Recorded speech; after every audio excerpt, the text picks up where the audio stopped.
Black Star Network is. Hold no punches. A real revolution. name right now. Support this man, Black Media. He makes sure that our stories are told. Thank you for being the voice of Black America, Roland. Stay black. I love y'all. All momentum we have now, we have to keep this going. The video looks phenomenal. See, this difference between Black Star Network and Black-owned media and something like CNN. You can't be Black-owned media and be scared. It's time to be smart. Bring your eyeballs home. You dig?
Today is Thursday, May 25th, 2023. Coming up on Roland Martin Unfiltered, streaming live on the Black Star Network. This is the third anniversary of the death of George Floyd. And as you can see, I'm here on Black Lives Matter Plaza. Literally no activity out here. A stark difference of what took place 3 years ago, 2 years ago. So we'll talk about this anniversary. We'll be joined by his brother, and we'll have other folks talking about today what has transpired, what has changed, what hasn't changed in America the last 3 years. It's time to bring the funk on Roland Martin Unfiltered on the Black Star Network. Let's go. He's got it. Whatever the miss, he's on it. Whatever it is, he's got the scoop, the fact, the find. And when it breaks, he's right on time and it's rolling. Best believe he's knowing.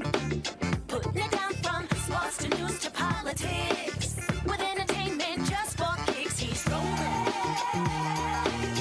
It's on go, y'all.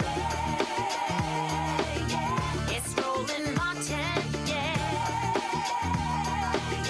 rolling with Roland now. He's funk, he's fresh, he's real, the best, you know he's Roland Martin now.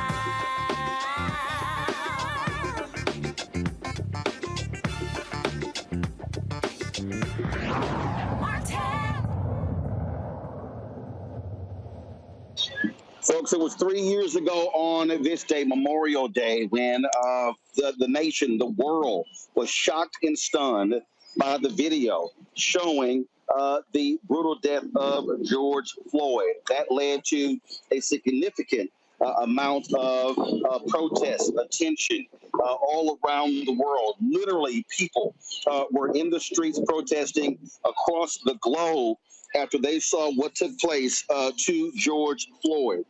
Many people felt this was a critical moment in American history, a moment where it was going to cause a racial reckoning.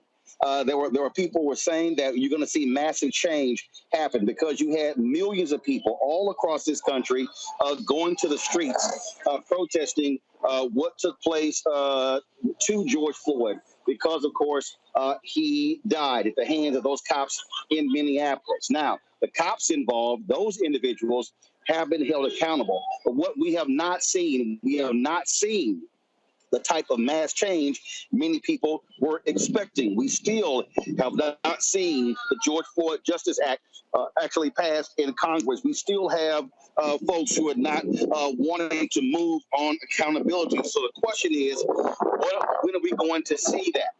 I'm actually standing right here, folks, now on Black Lives Matter Plaza here in the nation's capital. And just so you can see and understand, okay, the last couple of years, remember, it was 3 years ago. That's the White House all the way down there. There was a fence that was erected around that plaza because folks were protesting. This street was actually packed with people 3 years ago. 2 years ago, we had some folks there outside a year ago. But here we stand, folks. Here we stand in 2023, and literally no one's out here. Not one person. You don't have any protesters. You don't have anyone talking about what took place on that day 3 years ago. That speaks volumes. In fact, to understand, the last 2 years, we literally broadcast the show out here as well. Had our tent out here, the people who are out here, but none of that has happened. I think if you look across the country, the exact same thing applies. So the real question we have is, has America moved on? The reckoning everyone was saying was going to take place hasn't actually happened, or has the moment simply gone by? And so what was supposed to be a movement is that now extinct. So joining us right now to talk about this, we've got a number of people who will be joining us. But first up, we have, of course, the brother of George Floyd, who's with us. We've got our panel who's here as well, and so we're going to get to them in a second. But first up, Phil Floyd, glad to have you here, man. You're there in Houston, and the last couple of years, you guys were here in the nation's capital. Of course, meeting with the White House, hopefully trying to get some action with the George Floyd Justice Act but not this year. Not this year. Pretty much we're going through the same cycle, Mr. Martin. It's like they want to play games. Timothy Scott and Lindsey Graham, it's like they're going back and forth, and basically it's all about qualified immunity because that's the thing with these police unions. It's just difficult trying to get something passed like that because to me, I understand that being in law enforcement and it's a hard job, but just being a black man is hard right now. You have to worry about being murdered. You have to worry about wondering, can you make it home to see your family? People need to understand that. But I understand that it probably won't happen until it hit their front door. Then they'll understand. Philonise, I mean, you're absolutely right. And again, I mean, here's what I am struck by.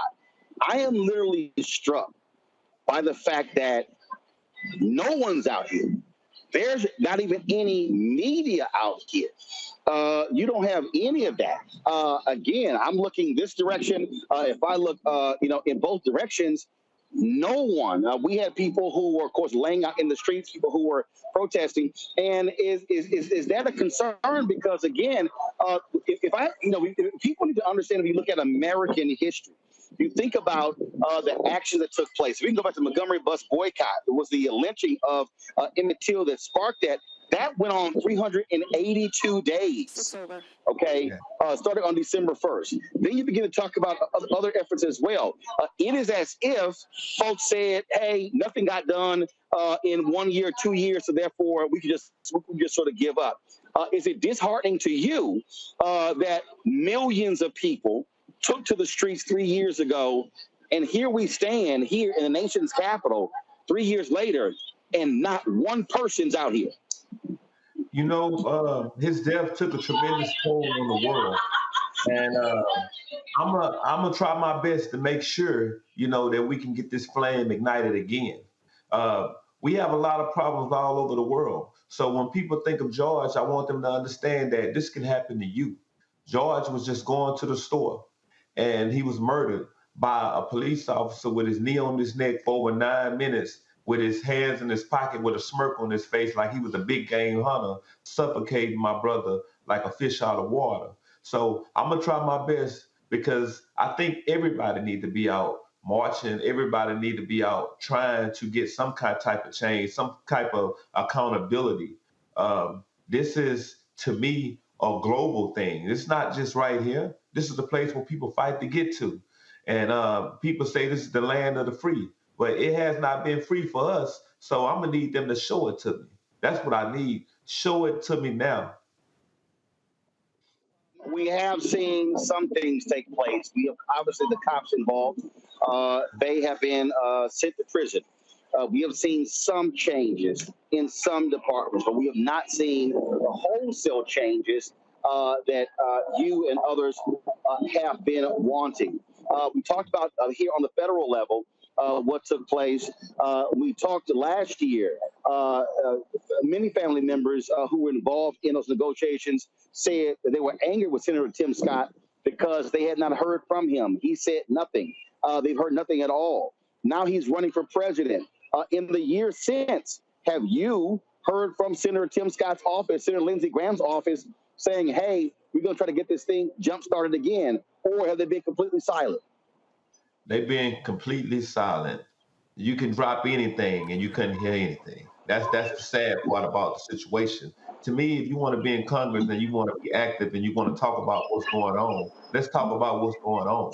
Police are killing African American people. And the fact that we have so many people that's getting out and marching, even white people are getting out and marching.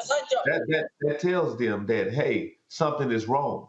So my biggest concern is, how can we get this done?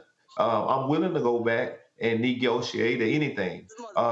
President Biden, what he did was he signed the Executive Order Act or whatever like that, and that's really the law of the land. And that's all we get. That's all we're getting right now. Because if he's not in office, then we're really going to have it hard right now. But the fact that he signed it, but we need this law to be impacted with on the federal side. So my thing is this: if we as Black people still get out and do what we have to do, we can still try our best to get these laws passed. But to me, this is a major problem with what's going on with Tim Scott. You running for president, but you can't even help pass laws to protect Black people, and you're Black.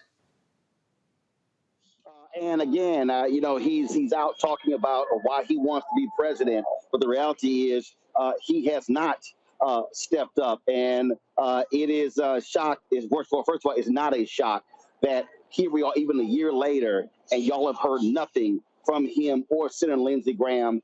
That says a whole lot about their character and their truthfulness when they claim they wanted to do something. And Mr. Martin, the thing about it is, when we held the conversation, he said, "Hey, man, I'm business minded. Business minded. I understand, but we're talking about people. We're talking about humanity. That's what we're talking about. If you don't understand that, how can you run a business? That's what I want to know." Indeed. Philonise, we certainly appreciate it, man. Thank you so very much. Certainly condolences to the family. It's always a difficult day on this day, marking the 3rd anniversary of your brother's death, and hopefully we will see the kind of change that we know is necessary. I thank you for that. June 9th, I'm trying to get my event together. It should be June 9th. And it's going to be huge, and I want you to be a part of it if possible, if you can. Another thing about it is that we had 60,000 Houston residents get out and be active, and they all marched because they wanted accountability for what happened to George. As you know, he was a historic Jack A. Line, just like you. So it'll be big for you to be out there if possible. And I'm going to let you know one more thing. I started my foundation, which is PACFISC. The acronyms are PAKFISC, PACFISC.org. Yes, sir. Philonise Keeta Floyd Institute for Social Change. We're turning our pain into purpose. I just thank you for just giving me this chance just to be able to speak on your show. It's a pleasure, Mr. Martin. I appreciate it, man. Thank you so very much. Good luck. Thank you. Folks, got to go to a break. We come back. We'll talk about a panel again about today, what we are looking at, what we are, here we are, the 3rd anniversary of the death of George Floyd. You're watching Roland Martin Unfiltered on the Black Star Network. Hatred on the streets, a horrific scene, a white nationalist rally that descended into deadly violence. White people are losing their damn minds. As an angry pro-Trump mob storms the U.S. Capitol, we're about to see the rise of what I call white minority resistance.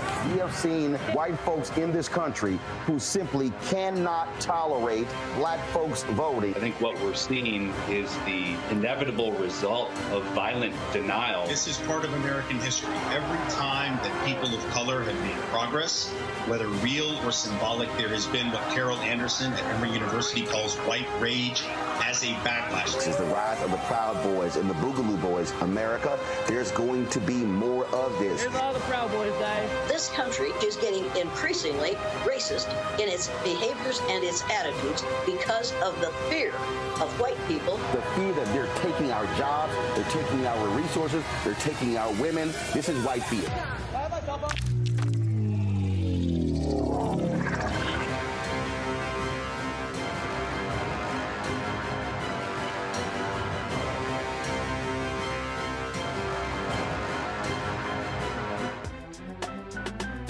I'm Faraji Muhammad, live from LA. And this is The Culture. The Culture is a two-way conversation. You and me. We talk about the stories, politics, the good, the bad, and the downright ugly. So join our community every day at 3 p.m. Eastern and let your voice be heard. Hey, we're all in this together. So let's talk about it and see what kind of trouble we can get into. It's The Culture, weekdays at 3, only on the Black Star Network. Hey, I'm Deion Cole from Blackish. Hey everybody, this is your man Fred Hammond, and you're watching Roland Martin, my man, Unfiltered.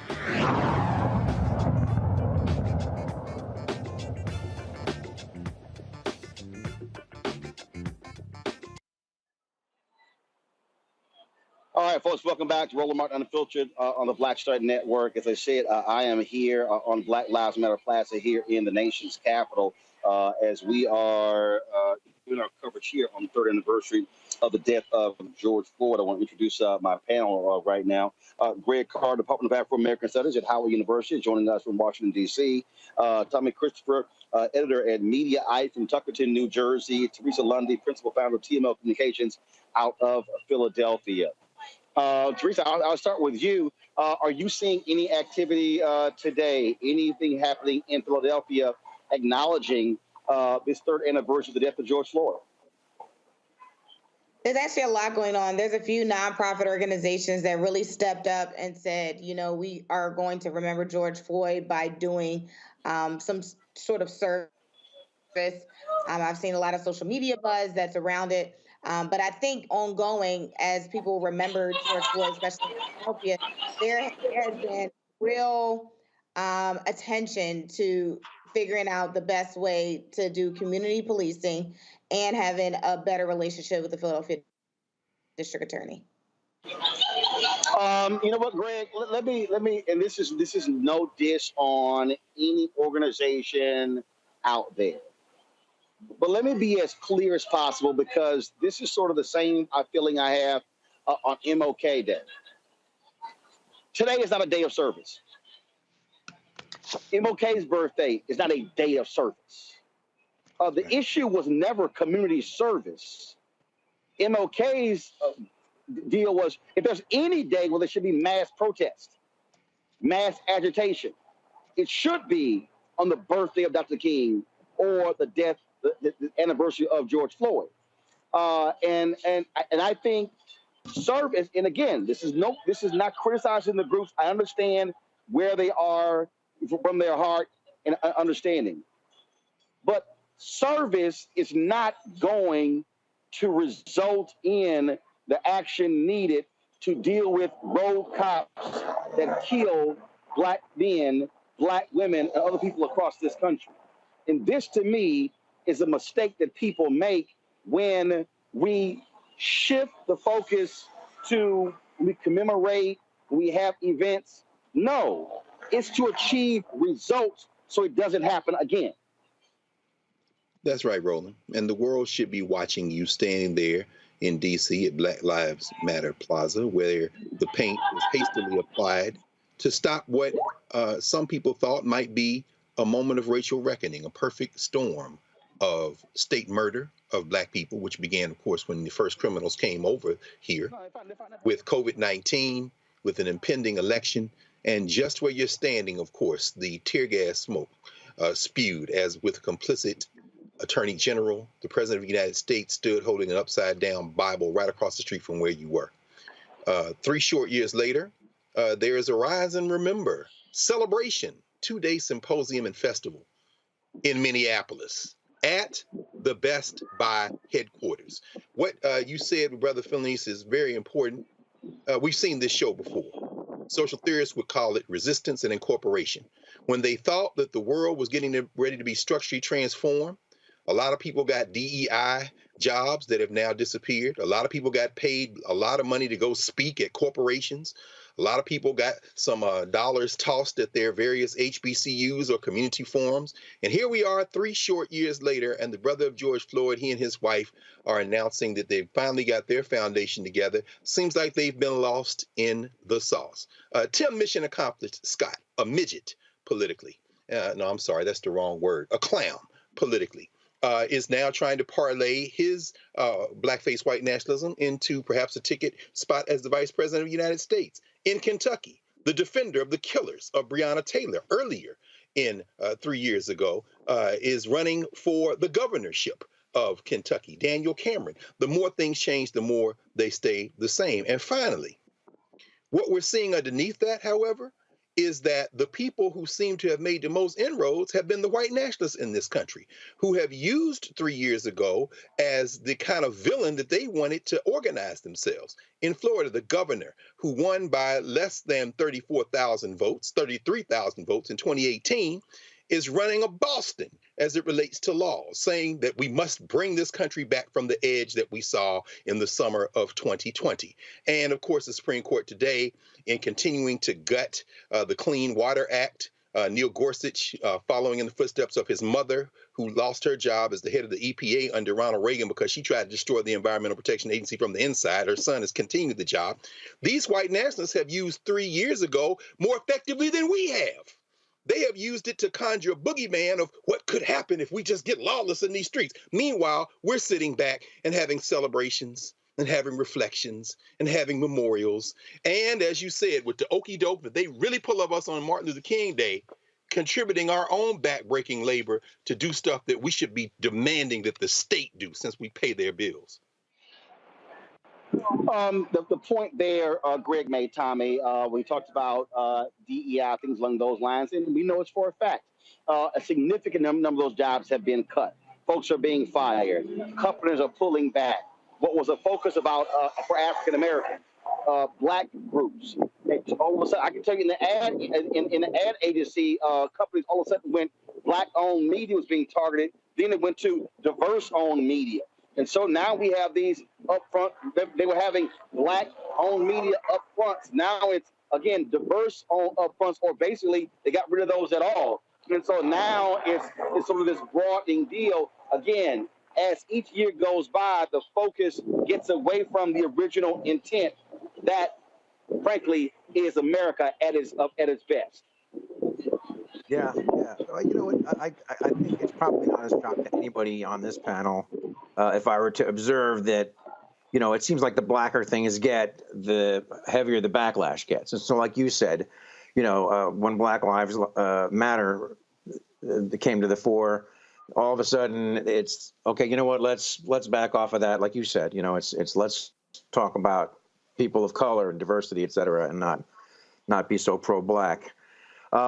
But I would like to pick up on what I guess it was you, Roland, were saying about this not being a day of service, because I find that the thing that my beat is the White House, and I've been hearing. I saw somebody on CNN today talking about how people are not satisfied with what Joe Biden has done about racial justice, and the fact of the matter is.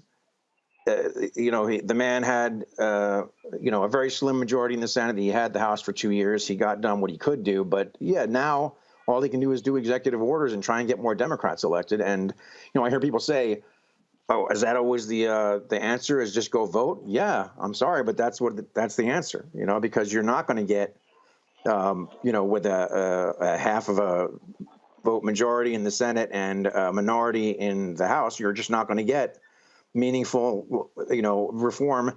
And people talk about reform. What is really needed is accountability. I say this all the time. People want to talk about funding this and training that. No, accountability. If the police know that when they do something like this, they're going to go to jail, they'll stop doing it. That's the only thing that's going to make them stop doing it. But to that particular point there, I mean, the reality is, when we talk about the voting, it's also that you look at the woman who just won the Democratic nomination for mayor of Philadelphia. She wants to bring back stop and frisk. That's exactly right. And so I mean, and so in many ways, she's sounding like Eric Adams, who's now the mayor of New York, both African American. And so here we are talking about getting rid of those things. There are black people being targeted more than anybody else, and now you got black candidates trying to bring back those very things that contribute to the problem.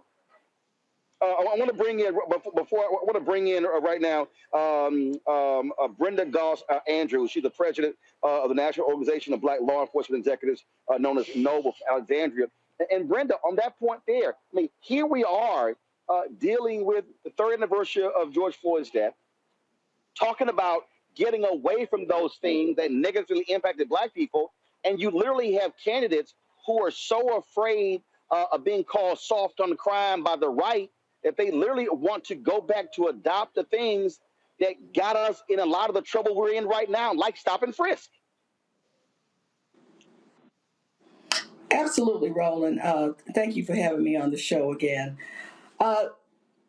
We must all continue to stay vigilant, because let me just say this. NOBLE was founded in 1976, and we were dealing with police brutality in D.C. and throughout the country. And that's why we were founded. And so some of the I agree with the other panelists is that accountability is key.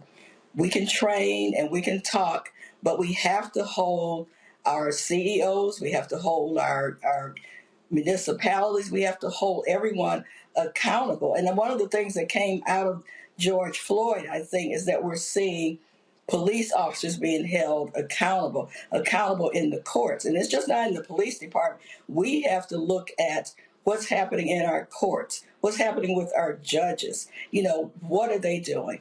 Are they prosecuting? Are they giving the kind of sentences that are commensurate with the crime? So I think that's what we're seeing, kind of a trend towards that I didn't see on the police department. I served 30 years on the Detroit Police Department, and we didn't see officers being prosecuted. We didn't see this kind of thing. So slowly but surely, you know, we are beginning to see that, but we can't take our eye off. We have to stay vigilant, and I also agree with the other panelists is that we do have to get out and vote. If we don't get out and vote, we can't expect the kind of reforms that we need in the Black community. We talked earlier about the failure of Senator Tim Scott and Senator Lindsey Graham to get moving on the George Floyd Justice Act in the United States Senate. Noble was a part of those discussions. And really what you had was Senator Scott hiding behind this rogue thug sheriff in South Carolina when you had two other major law enforcement groups, including Fraternal Order Police, who were moving forward. He lied about Democrats saying they were trying to defund the police, and they said that simply was not the case. And so just share your thoughts on the failure of Republicans to act on the George Floyd Justice Act just 3 years later. Well, it was a lot of breakdown, you know, Roland, and certainly Noble was at the forefront in terms of helping, you know, craft and talk about some of that language in the George Floyd. So we share the disappointment of many that tried to get that in the community to get that moving. So we are still having those discussions on how we can move forward on some of those things that were in the George Floyd. But I just want to go back and reiterate is we're not happy with some of the direction that our politicians are taking, our legislators. We can only expect reform if we vote. And I think we're talking about it, but we need to talk about that more. If we don't like what they're saying, we don't like what they're doing, then we need to get out in critical masses and go to the polls.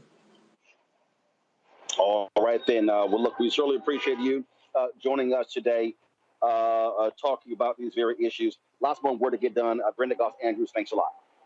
Thank you for having me. Bye now. Folks, hold tight. We're going to come back. I'm going to talk to the state's attorney and Aisha Bravevoy about what DAs have been doing the last 3 years. And we'll continue our conversation on the third anniversary of the murder of George Floyd. Took place 3 years ago today in Minneapolis. You're watching Roland Martin Unfiltered, the Black Star Network. Don't forget, if you're watching on YouTube, hit the like button. Also, folks, if you are watching, download the Black Star Network app, Apple phone, Android phone.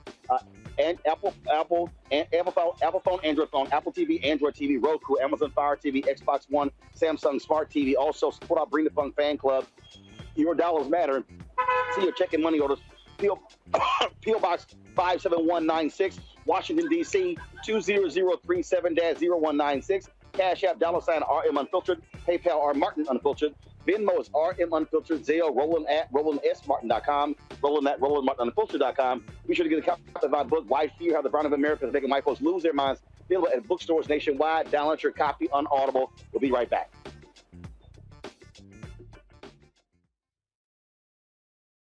Coming up next on The Frequency, right here on the Black Star Network, Shanita Hubbard. We're talking about the ride or die chick. We're breaking it down. The stereotype of the strong Black woman. Some of us are operating with it as if it's a badge of honor. Like, you even hear Black women like aspiring to be this ride or die chick, aspiring to be this strong Black woman, so at their own expense. Next on The Frequency, right here on the Black Star Network. That was a pivotal pivotal time. And I remember Kevin Hart telling me that. He's like, man, what you doing, man? You got to stay on stage. And I was like, yeah, I'm young, thinking, like, I'm good. And he was absolutely right. What show did you have at the time? This was one-on-one. Got it. During that time. So you're doing one-on-one, going great. Yeah. You making money. You like. I'm like, I don't need to leave. I don't need to leave from Wednesday, Thursday to Sunday. I didn't want to do that. It was just like, I'm gonna stay here. Or I didn't want to finish work Friday, fly out, go do a gig Saturday, Sunday. I was like, I don't have to do that. And I lost a little bit of that hunger that I had in New York. I would hit all the clubs, run around. Sometimes me and Chappelle or me and this one or that one, we'd go to the Comedy Cellar at 1 in the morning. And that was our life. And we loved it. You do 2 shows in Manhattan, go to Brooklyn, leave Brooklyn, go to Queens, go to Jersey. And I got complacent. I was like, I got this money, I'm good. I don't need to go chase that, because that money wasn't at the same level that I was making, but what I was missing was that training. Yes. Was that. And it wasn't the money. It was the money. It was that's what I needed.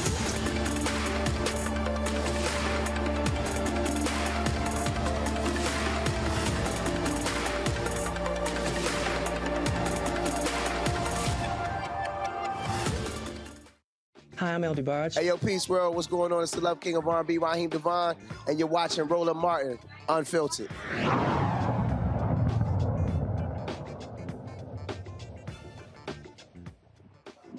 All right, folks, welcome back to Roland Martin Unfiltered on the Black Star Network. Y'all let me know when we have Aisha Grayboy on.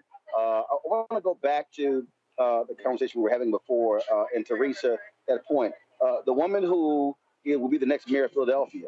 Again, she was advocating on the campaign trail, bringing back stop and frisk.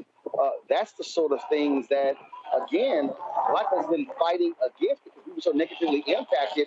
That shows you, again, how this drumbeat of crime has caused folks to want to do the things that we know did not work. Yeah, I was also disturbed by the comment that our new Democratic nominee for mayor, Ms. Sherelle Parker, has made.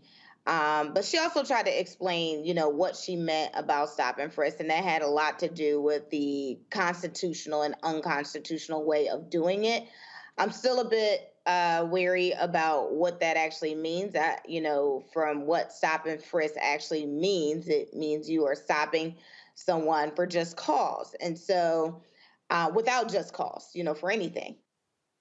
And, so I'm not sure what the unconstitutional way is, but I think, look, the city is minority, majority, African-American in the city of Philadelphia. And so I think, if we are going backwards, then we won't be silent about it. So I think this is going to be an interesting term where if that is one of the major priorities that we think is actually going to combat gun violence, combat some of the other nuances that is happening in Philadelphia right now, then we're just on the wrong path. Right there, Greg, shows you. First of all, that's utter bullshit. There's no such thing as constitutional stop and frisk. If you're stopping people just because of how they look, that ain't constitutional. No. Sherelle Parker is an establishment Democrat. She's not a white nationalist. She's not a Republican, but she's an establishment Democrat. She had the support of organized labor, particularly the building trades. There was low voter turnout. The major progressive in the race, Helen Gim, who had been on the city council, couldn't really eat into the black voter base there.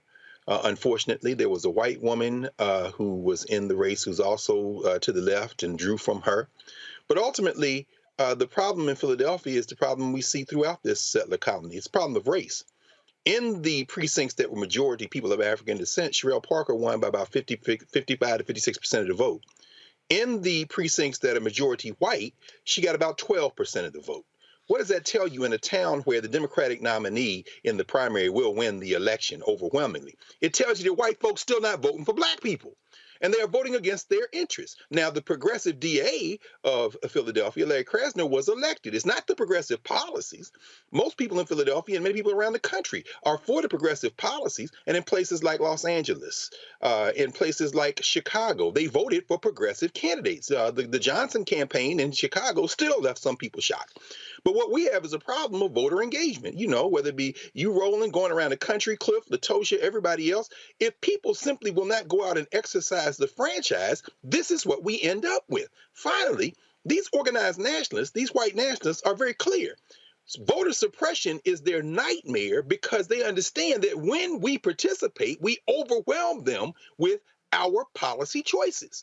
When people thought we were going to be out in the street and destroy everything, the damn city council in Minneapolis said we're going to change the name of the police department to public safety and defund the police. Well, what happened? In the next election, many of them lost re-election, lost their campaigns. And then after the presidential election, there was an investigation launched in Minneapolis. They still waiting in Minneapolis, St. Paul, for the results of that federal investigation into policing practices in Minneapolis. What we have to understand is that we must exercise the vote, but we must also surround that as one tool in our toolbox with organizing and getting into the street and making sure that when we do go out and exercise the vote, it is backed by our political participation every day of the year. It's really quite disturbing to see that just 3 short years after George Floyd, Breonna Taylor, Ahmaud Arbery's murder, we keep piling up the names, brother. We keep piling up the names. I want to bring in right now a guest. She is a state's attorney in Prince George's County. Aisha Braveboy, glad to have you on the show. Just want to get your thoughts. 3 years later, 3 years ago, George Floyd was murdered on this day. And what we have seen, we saw progressive district attorneys holding cops accountable. But what have we seen since? We've seen them force Kim Gardner out in St. Louis. We've seen the attacks on Marilyn Mosby in Baltimore. We've seen Kim Foxx announce she's not running for re-election. We saw what happened to Aramis Ayala. Larry Krasner has been attacked, where you have Republicans there have talked about literally stripping him of his powers. And what you have is you literally have people who are actually mad that cops are being held accountable for their actions. Yeah, I mean, look, I've got a sentencing tomorrow for a police officer who unfairly treated a young man in our community, a teenager who he assaulted. We tried that case, got a guilty verdict, and tomorrow we'll have the sentencing for that. I can tell you that, there were a lot of folks who were there to support the officer who did the wrong thing. The good thing was we had officers who reported it, and then we had the courage to investigate and to hold this officer accountable. I think we just have to continue to, we have to persist. We cannot allow what happened even 5 years ago or 10 years ago to rule the day. I think right now, because crime has increased across the country as really a result of COVID and not as a result of the policies and practices of these progressive prosecutors, they are being blamed unfairly in many ways on the increase in crime. And officers saying, well, we can't do our jobs because somehow treating people unconstitutionally or assaulting individuals or being bad actors is something that we should accept in our community if we want policing. And I think that it's just a flawed logic, and we can't accept that either. So we are going to continue to do our jobs, myself and those of us who understand the importance of holding everyone in the community accountable. But I believe that they are benefiting, that argument is being bolstered because, unfortunately, we have seen a rise in crime. You said that because that also is just laughable to me. And look, I think what we're also seeing is, I think we're seeing deliberate slowdowns. I think we are seeing cops who are ticked off that other cops are being held accountable. So their whole deal is, you know what? I don't give a damn. We're just not going to do our jobs. And the reality is to listen to some of these people. I mean, look, we just did the story yesterday where these 3 cops were indicted in Jackson, Mississippi. The police chief literally, when that case initially came up with Keith Muriel, he said, "Oh, it was a medical emergency." The dash cam video, the body camera video showed that was not the case. That's why they did not want to release it. And so this was a black police chief who was defending these cops who tased a black man 80 times.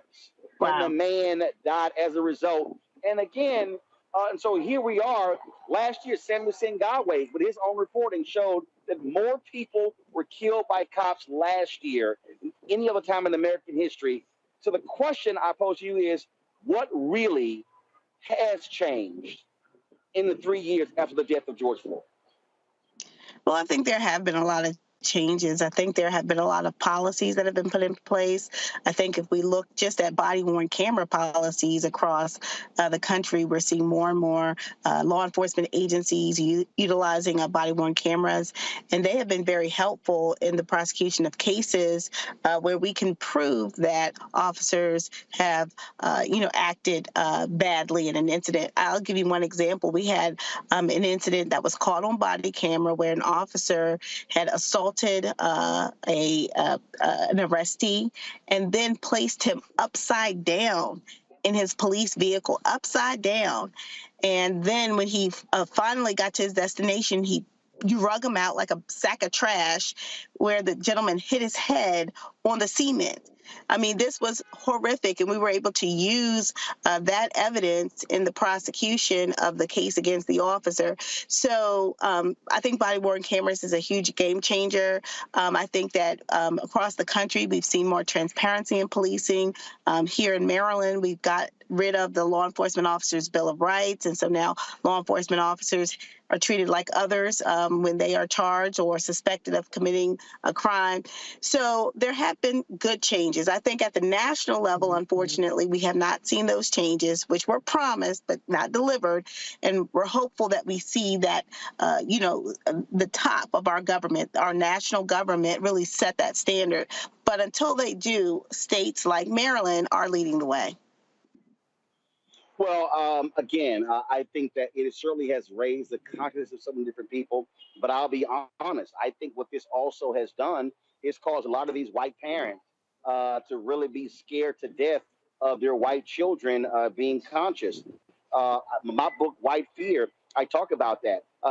What we're seeing right now in this country, the attacks on progressive DAs, the changes in laws, this is a result of people who are angry about the demands for equity and equality and justice in the aftermath of the death of George Floyd. Look, we are all humans. We all have to be treated with dignity, regardless of what race or gender or socioeconomic status. I mean, we have rights in this country, and prosecutors like me, we believe that rights apply to every single person. And my job, and I think the way that I can help this movement, is to continue to do my job. And so prosecutors who have taken a stand for the people, really, and against structural racism, against overreach by law enforcement, against brutality, we just have to stand our ground. We have to stand our ground. And I think that's the way in which we have to move in the future. But there will always be criticism. There will always be people who don't want to see change, but change is happening. I think that's probably why you're seeing a lot of the backlash, because they're seeing the change too. They're being held more responsible. A lot of their police records are no longer private or they can be published. The public can know about incidents of wrongdoing by the officers. So I think things are changing, and what we're seeing is just, in some instances, again, I have to say, I've been working with law enforcement for about 5 years, so I can tell you that the vast majority, honestly, are really good officers. At least I can speak for my county. But you do have groups and pockets within police departments that are bad actors. The question is, are they going to be protected? And oftentimes, even good officers protect bad officers, and that's, to me, wrong. You can't know what's right know what you should be doing, know that you should be speaking out against and standing up against officers who are doing the wrong thing, disrespecting the badge, disrespecting the department and the community, and stand silent. The fortunate thing is we've had officers who have stepped up, which is why we've had successful prosecutions for the last 4 years against officers who were doing the wrong thing. But more of that needs to happen across this country. All right, then. Aisha Braveheart, we certainly appreciate it. Thanks a lot, and we're glad to have you in your position. Thank you very much. All right, folks. Thank you very much. We're going to go to a break, folks. I'm going to head back inside to our studios. Like we literally are right here on Black Lives Matter Plaza here in the nation's capital. We'll continue our conversation. We're going to talk further about these corporate commitments, what folks are not doing, how they are not following their commitments. That was a whole bunch of hot air. We heard from many corporations. Billions of commitments were made. A lot of that money has not been spent 3 years later. What should happen next? We'll continue that discussion right here on Roland Martin Unfiltered from the Black Star Network. Please support us in what we do. If you're watching on YouTube, hit that like button, folks. Also, we want you to also download the Black Star Network app. So let me just show you right here, folks. I got my iPhone out right now. Come back to me. Anthony, come back to me. So again, folks, I got the Black Star Network app right here on my phone. All you got to do is just simply, it's free. It's free. That's all you got to do, y'all. It's free. Just register. That's all you got to do. And so please do so. Download the Black Star Network app, Apple phone, Android phone, Apple TV, Android TV, Roku, Amazon Fire TV, Xbox One, Samsung Smart TV. You can also join our Bring the Funk fan club. Send your checking money orders. P.O. Box 57196. Washington, D.C. 20037-0196. Cash App, $RM Unfiltered. PayPal, R Martin Unfiltered. Venmo is RM Unfiltered. Zelle is Roland at RolandSMartin.com. Roland at RolandMartinUnfiltered.com. And of course, you can get my book, White Fear, How the Browning of America is Making White Folks Lose Their Minds. We'll be back in a moment.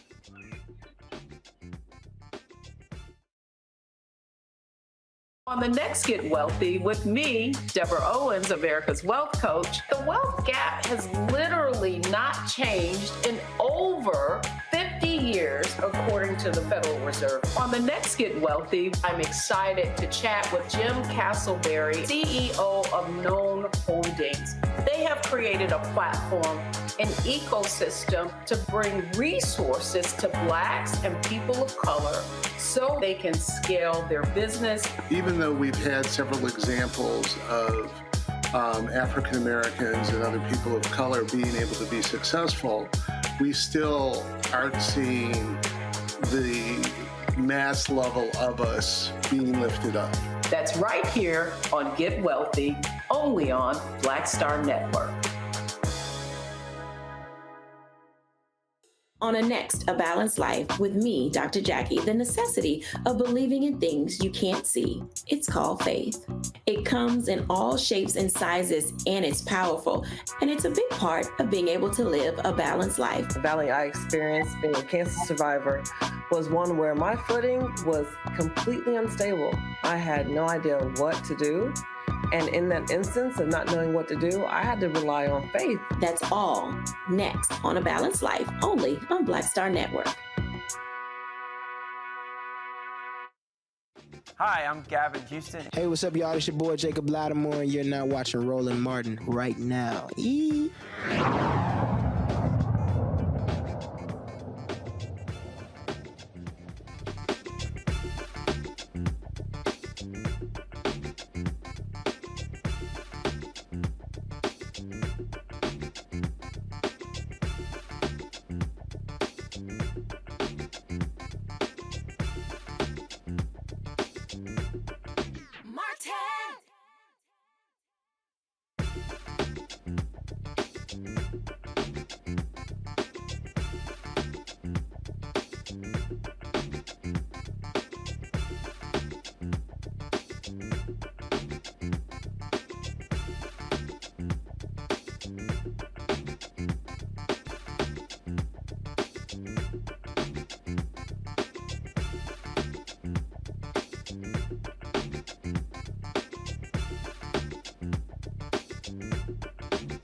All right, folks, welcome back to Roland Martin Unfiltered here on the Black Star Network. Joining us right now is Cliff Albright, co-founder of Black Voters Matter, joining us from Atlanta. Cliff, 3 years ago, George Floyd was murdered by cops in Minneapolis. Folks were actually shocked and stunned to see that video, see the life snuffed out of his body. It led to millions of people taking to the streets in Minneapolis, in Los Angeles, in Houston, in Dallas, in D.C., in New York City, Atlanta, all across the country, all across the globe. Yet, 3 years later, we don't see anything close to that. You're very much involved in, again, trying to keep folks motivated and focused. And do you fear that what many felt was going to be a movement really has turned into simply a moment? Hey, good evening, Roland. Yeah, I mean, it's a great question. You know, we have that concern, right? Because there clearly has not been the progress that all of us wanted to see, right? All of us that were in the streets for 3 months to 6 months, right?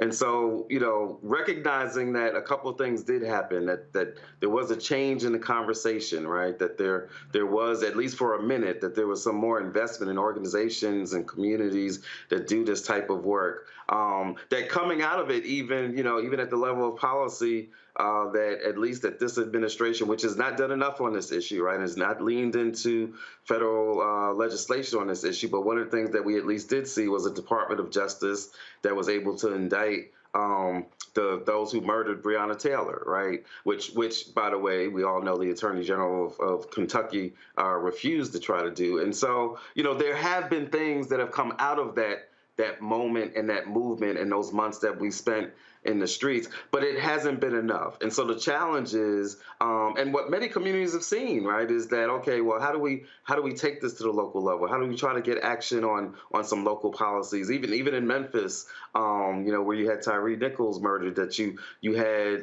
changes in some of the policies there, right? And so the battle has to continue at multiple levels. Yes, we've got to get federal action. That means legislative action as well as more executive action. We need this Department of Justice to be more aggressive at doing things like you know, some of these consent decrees and you know, findings against these police departments. That's what we're calling for right now. You know, yesterday there was a march in Akron around Jayland Walker, still trying to get justice there. And so there are things that can be done at the federal level, things that we need to have happen at the state and local level. So part of our bus tour that we're launching this month is going to be talking about a range of issues, and police violence and police accountability is definitely one of the issues that we're going to continue to talk about in every community that we go to. Thing here, Cliff, that people just have to understand, and I know there are people who are watching right now and who are commenting, whether on our YouTube channel or on Facebook, they're commenting on our OTT app, I know they are, is that you cannot show me in American history where monumental change happened and it was easy. And let me just go ahead and say this right now.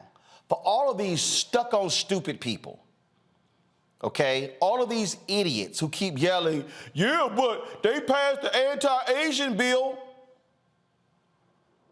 First of all, wasn't an anti-Asian bill.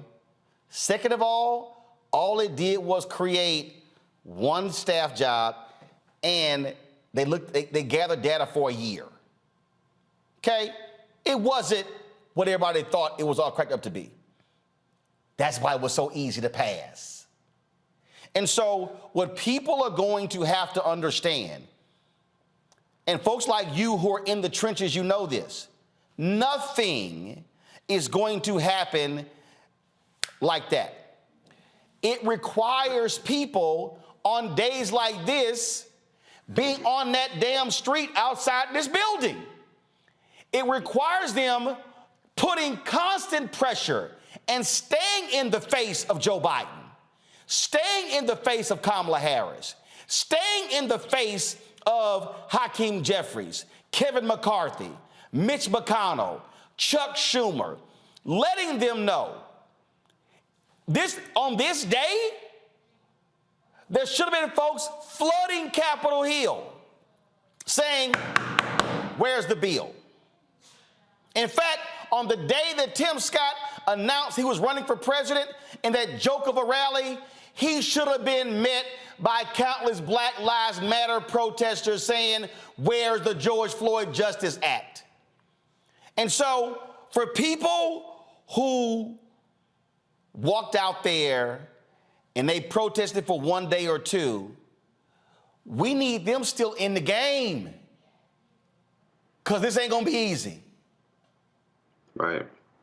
Yeah, you know, it's one of the biggest challenges in movement, right? And really approaching movement from a perspective that really takes in like the longevity, you know, takes in all of our history and all the lessons that we learned, is that there's this balance that we've got to have, right? On the one hand, we've got to understand that it's a protracted struggle, right? We got to understand that what you just said, right? That none of these things happen overnight. People forget Martin Luther King gave his famous "Give Us the Ballot" speech, not in 1964, not in 1963, not in 1965, the year of the Selma to Montgomery March. He gave the "Give Us the Ballot" speech in 1957, right? And so, you know, it never happens overnight. And 1957, Voting Rights Act was 1965.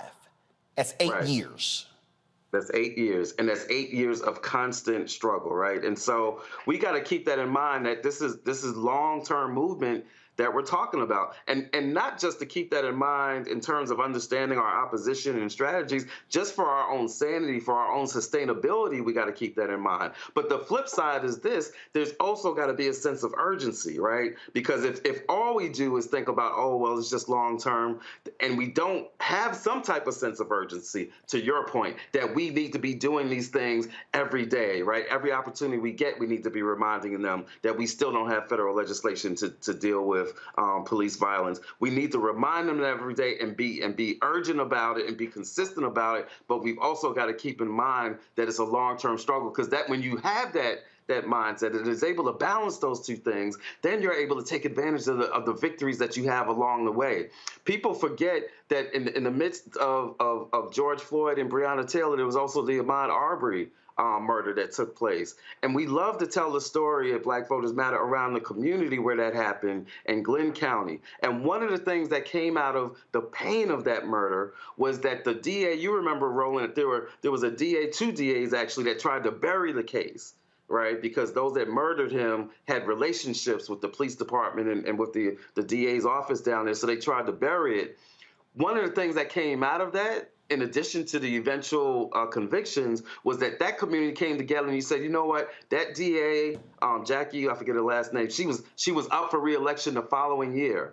And so it took a year for them to get there, but they got rid of her. Yep. She lost her job, right? Because the people were able to take that moment and turn it into a movement that was seeking to get not just justice for Ahmaud, but also justice for that entire community. That takes time. You look at Ferguson and St. Louis, right? And the things that have happened after Ferguson, progressive DAs and a progressive mayor that was unapologetic about dealing and raising the issue of police violence. That came out of years of organizing after the Ferguson rebellions. And so, yes, we've got to have a sense of urgency, but we also got to understand the protracted struggle, and we've got to be able to be consistent in organizing around these issues. Let's do this here. First of all, I'm going to do this here. My question for my panel, then I'm going to ask you about your bus tour that you kicked off. Tommy, your question first for Cliff Albright. Hey, Cliff, it's nice to finally meet you. Cliff and I email quite frequently.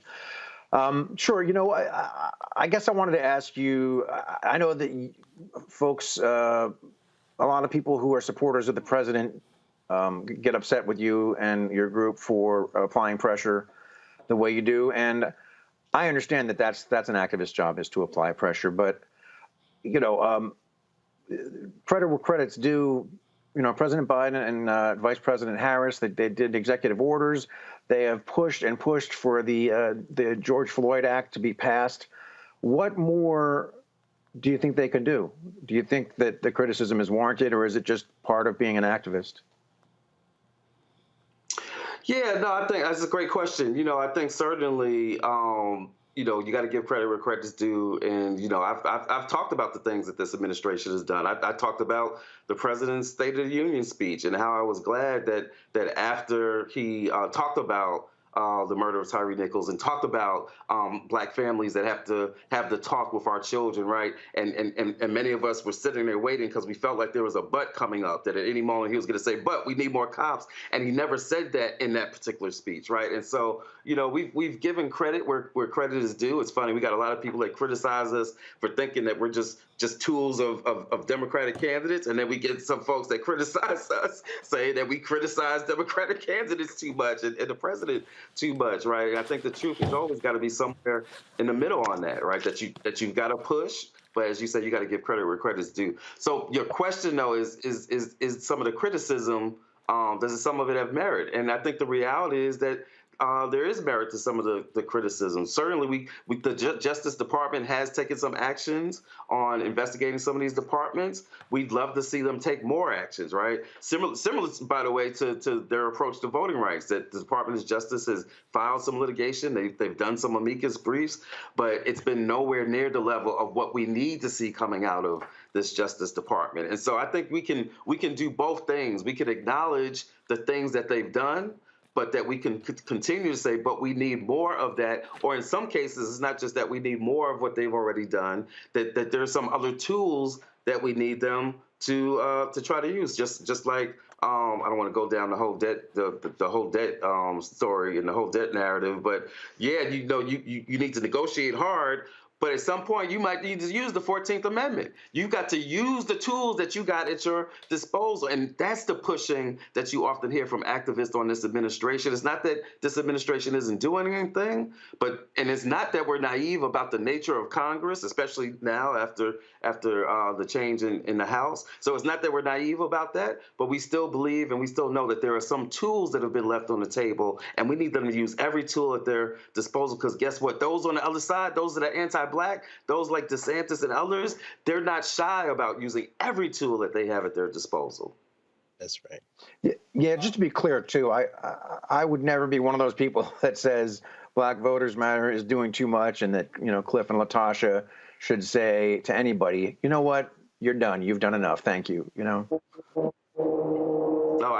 No, I get it. No, I think it's a great question, because that's a question that we, as a movement, not even just we as an organization, but that we as a movement have constantly have to deal with. The civil rights had to deal with that too, right? At what point do we thank and acknowledge what the Johnson administration has done? At what point do we continue to push for more, right? And so that's always been a part of movement, and that's why, you know, we believe, you know, we consider ourselves students of history and students of the movement, and it's important, not for the sake of, you know, just trying to replicate everything that was done, because certainly they didn't do everything right, but there's some critical lessons that we've got to learn just about the way that we approach what we do, and certainly part of it is being able to acknowledge and give credit, but also to push and demand accountability. Teresa.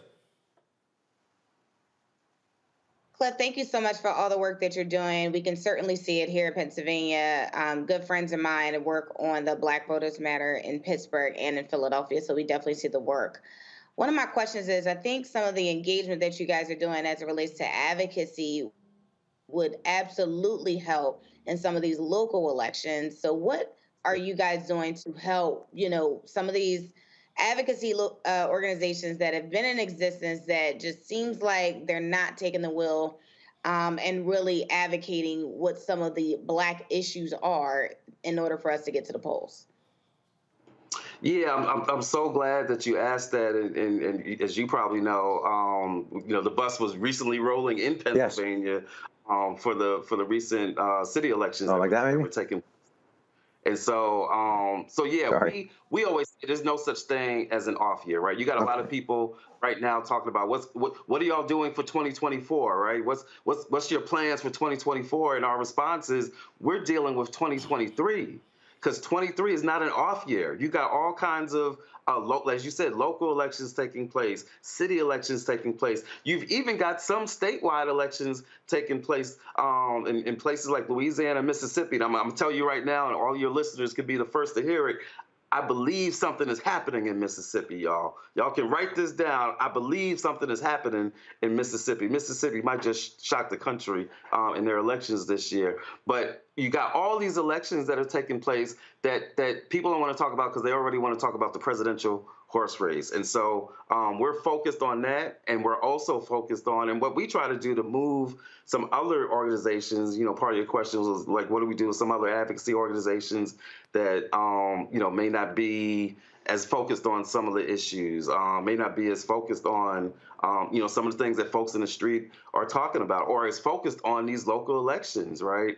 And all we can do, we have conversations, but we always believe the best thing we can do is just do it, right? Just do it and show people that when you engage folks 365 days out of the year, when you engage folks even in so-called off years and these odd number years, when you do a bus tour where you continue to go, not because it's a presidential election, not because it's a Senate election, but we're launching our national bus tour. We've already launched. We've been in Pennsylvania. We've been in Michigan. We're going to be in Texas. We're going to be in Florida with our friends at Transformative Justice. We're doing 5 days in 6 cities in Florida, calling out the anti-blackness that's taking place there. And so, we're doing all this in an odd number year because our issues, our communities don't just operate on a presidential calendar, right? We don't get to take a break every 4 years or even every 2 years from the racism, the gentrification, the police violence, the environmental racism.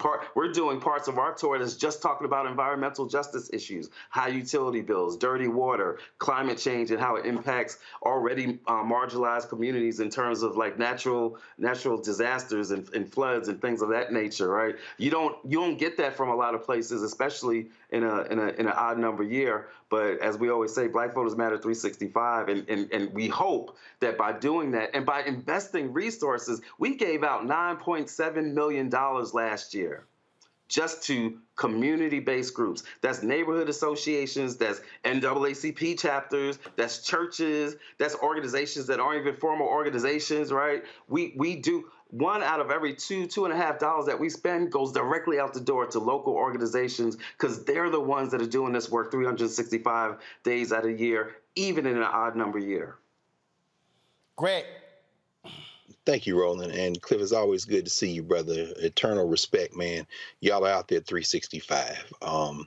Roland's going to ask you about the We Won't Black Down tour. So I'm curious and interested to hear what you've heard from folk out there. I was having a conversation a couple of days ago with some folk in Florida and who working with NAACP local chapters. And, sometimes the disconnect between the broad national organizations, thinking about that NAACP travel advisory in Florida, and the people who are living their lives in these communities, that gap almost seems like it can't be closed. I guess my question, and I'm waiting to hear what you're going to talk about with the Won't Black Down tour, my question has to do with what you've seen that has been the most effective in getting folk to the polls. We see low voter turnout in Chicago and in Philadelphia in the recent mayoral election. What have you seen in places like Flint and Detroit and Kalamazoo and Benton Harbor, the places you just came back from, and that speaks to things we can really do to get more people literally to the polls? And then how can those of us who aren't on the road 365 like you and Latosha and so many others are in this movement, Black Voters Matter, what can those of us who are not on the road like that do, not just to support you, but to, activate our own ability to kind of get folk out and engaged in the political process? What lessons have you learned, brother? Yeah, those are great questions. I feel like I'm in class of Carr right now. There's a couple of ways to talk about like the things that are effective at getting people to the polls, right? There's the things that we think of as like traditional GOTV, get out the vote, right? It's those types of activities like providing rides to the polls, like election protection, like having polling place parties. That's something that we've done a lot that we've seen be really impactful in some communities, like making the experience of going to vote something that's exciting that everybody wants to be down with, right?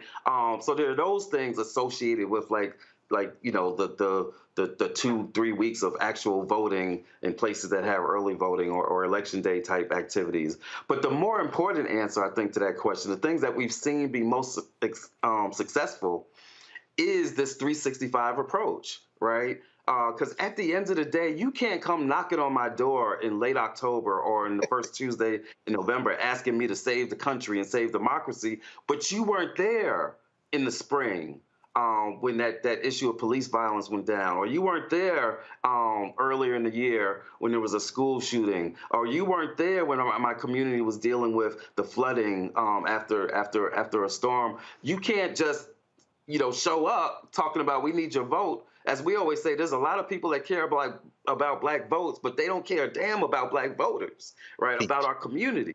And so really, it's not rocket science that we believe that if we are engaged in having conversations with folks all throughout the year, deepening those relationships, showing that they actually matter, right? Not because they got a vote, but showing that they actually matter, that shows up when election day comes around. So in some ways, it's counterintuitive that we found oftentimes by not focusing on the election, right? By not walking around with the clipboard and having the first question somebody be, are you registered? But letting the first question be, how you doing, sister? Right? How you doing, brother? Right? What is it that you want to see?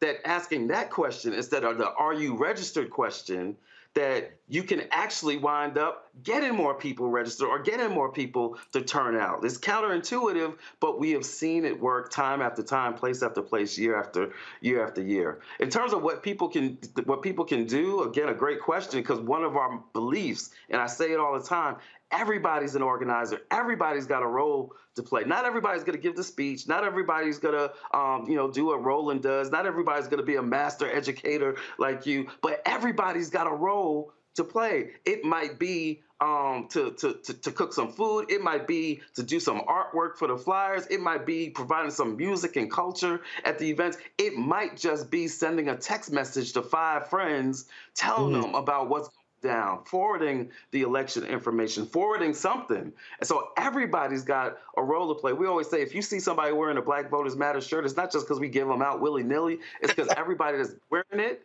has done something. We don't give that shirt out unless somebody sends us a text, and when we forward them information, a flyer, a protest, election info, that they have to forward it to 5 friends and family. I always say, you send it to 5 people you like, send it to 5 people you don't like, but send it to 5 people. Everybody's got a role to play in this thing, and when we believe that, Ella Baker used to say, show people the light, and they will give people a light, and they will find a way, right?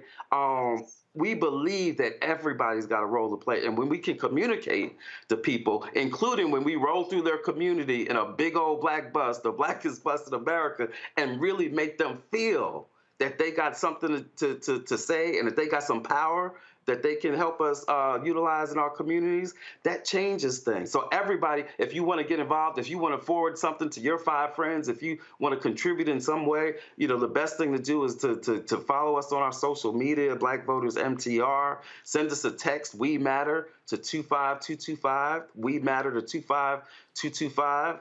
Be on the lookout for the Blackest Bus in America coming to your city, to your state. We're going to be going to about at least 14 states over the next 4 months or so. And so, just connect with us. And we always try to find things that people can do so that they can get involved, because everybody's got a role to play. All right, Cliff Albright, we surely appreciate it. Thanks a lot. And I got a lot of those shirts.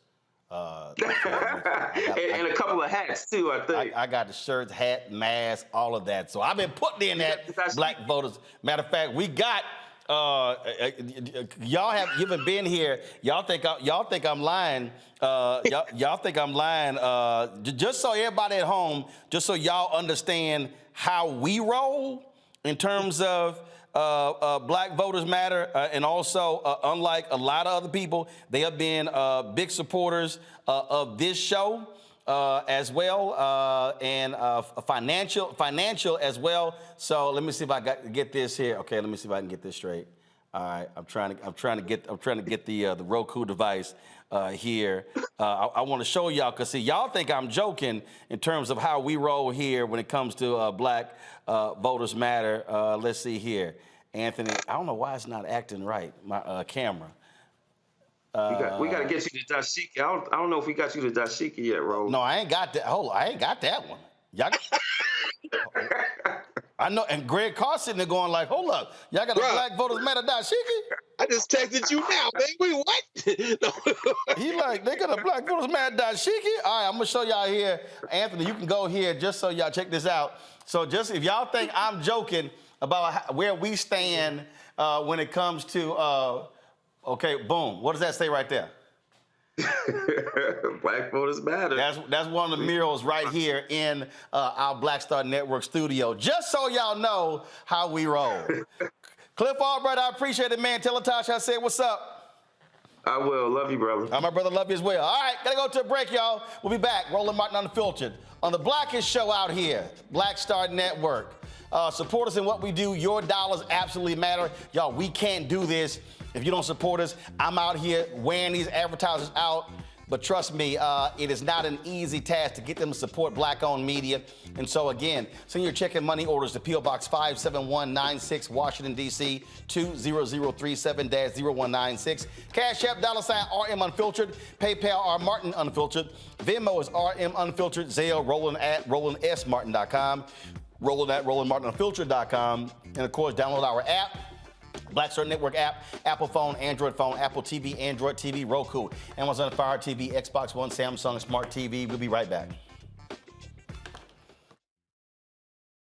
When you talk about blackness and what happens in black culture, we're about covering these things that matter to us, speaking to our issues and concerns. This is a genuine people-powered movement. There's a lot of stuff that we're not getting. You get it, and you spread the word. We wish to plead our own cause.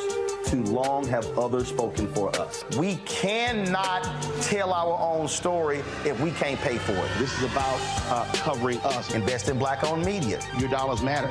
We don't have to keep asking them to cover our stuff. So please support us in what we do, folks. We want to hit 2,000 people, $50 this month, raise $100,000. We're behind 100,000, so we want to hit that. Y'all money makes this possible. Checks and money orders go to P.O. Box 57196, Washington, D.C., 20037-0196. The Cash App is $RM Unfiltered. PayPal is R Martin Unfiltered. Venmo is RM Unfiltered. Zelle is Roland at RolandSMartin.com. Next on the Black Table with me, Greg Carr. Democracy in the United States is under siege. On this list of bad actors, it's easy to point out the Donald Trumps, the Marjorie Taylor Greens, or even the United States Supreme Court as the primary villains. But as David Pepper, author, scholar, and former politician himself says, there's another factor that trumps them all and resides much closer to many of our homes. His book is Laboratories of Autocracy, a wake-up call from behind the lines. So these state houses get hijacked by the far right, then they gerrymander, they suppress the opposition, and that allows them to legislate in a way that doesn't reflect the people of that state. David Pepper joins us on the next Black Table, here on the Black Star Network. What's going on? This is Tobias Trevelyan. Hey, I'm Amber Stevens-West. Yo, what up, y'all? This is Jay Ellis, and you're watching Roland Martin Unfiltered.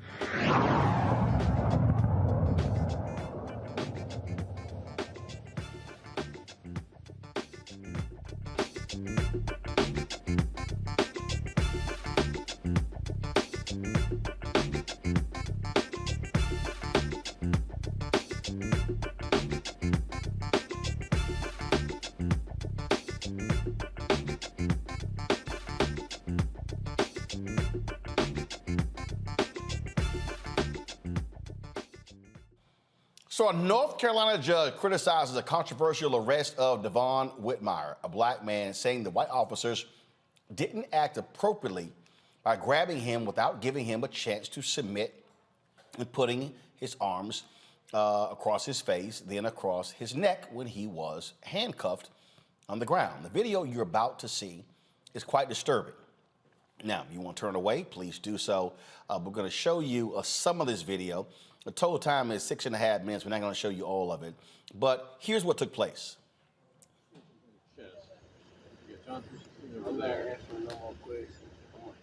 All right, so here's what's up.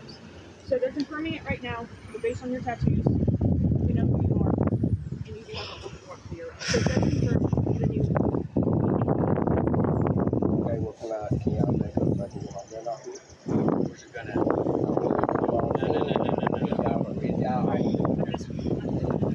Yo.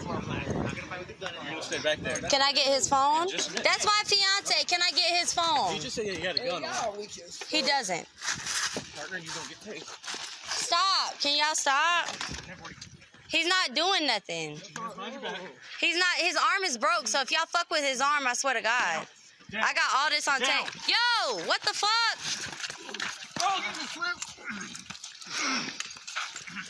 He's not doing, why are you pulling his hair and shit? Why is y'all doing that shit? Y'all is doing something. It's okay, babe. I got it all on video. I got it all on video, babe. I got you. All right, folks, joining me from Asheville, North Carolina is activist Michael Hayes. So, Michael, here's the first thing. Why was he arrested? So, he was arrested because there was a warrant taken out on him for communicating a threat. Okay. So that requires 3 cops to essentially tackle him and bring him to the ground. No, so that is the reason that we had started, having these conversations and protesting is, a lot of people want to talk about what happened prior to him getting arrested. What we want to address is the fact that there was no de-escalation tactics used. There were illegal holds used, particularly when he was on the ground. They do have holds that are supposed to be used if you are in danger of being, shot, or if the officers being in danger of being harmed. That wasn't the case. They also they love to talk. They want to keep talking about what happened prior to. So they said that he stated that he had a gun. So they felt justified in approaching that. But we all know that could have been de-escalated by asking the question, asking for a search, because communicating the threat warrant, even though it might have been warranted, it still didn't call for the assault that happened to Mr. Whitmire. So this judge weighs in by saying, what the hell? So, I mean, it's kind of a two-way street, because even though he did put blame on Devin, he also put blame on the officers as well. He did state that both sides were, so regardless of what they say about Devin is not the professional. Devin is not the officer. Devin has not had training. Devin has not had de-escalation training. And then, speaking on behalf of his mother, there are other mitigating factors that they didn't even address, and that they could have handled the situation much different than it happened. Well, I mean, look, it goes to show you what often happens with a lot of these cops when it involves somebody black. I mean, they would immediately resort to force. I've seen a lot of white folks lose their mind, act a fool, yell, holler, cuss, and scream, and the cops will sit there and say, "Sir, I need you to calm down. Yes, ma'am, I need you to calm down." So it's the juxtaposition is amazing when you see a lot of these videos. So, Brother Martin, here in Asheville, I hate to say this, we were surprised, but not surprised. Asheville, which is located in Buncombe County, when you look at the fact that we are only 6% black, but we are 33% of the population. I think that kind of it shows you how they like to address historically oppressed communities. So my father used to say, if you don't know your history, if you don't know what happened, you don't know where you're going. If you don't know where you've been, you don't know where you're going, and they'll continue to do the same thing. This has happened in Asheville before. The brutality from the police, the violence from the police has happened before, and we can talk about the structure and the system, but I think as a community, it is imperative that we say something now, because they love to keep bringing up Mr. Whitmire's past, the allegations, the things like that. So as we address what's going on now to prevent what's going on later, we're talking about coming up with solutions that are in a collective manner, in a collaborative manner, and really to address the fact police have biases, they have lack of training, and we understand that that's a state thing that we have to recognize that some of these things have to happen in the state. But as far as our community goes here in Asheville, North Carolina, we just want to make sure that our community pulls together. We utilize, the information that we already have. We utilize resources that are already there for our community to stand up. Because one part about the video, you saw the community come out and have their say And, some people say, well, that escalated the situation. What I saw is it deterred the officers from further causing that young man harm. And that's what we need to do as a community. We need to stand together and make sure that we stand firm on our release, but also train folks in our community so that this doesn't happen again. Indeed. Michael Hayes, we surely appreciate it, man. Thank you so very much. Thank you for having me, sir. I greatly appreciate it. And hopefully you guys will keep following this. All right, we'll do. Folks, today the White House released a video marking the 3rd anniversary of the death of George Floyd. Here's that video.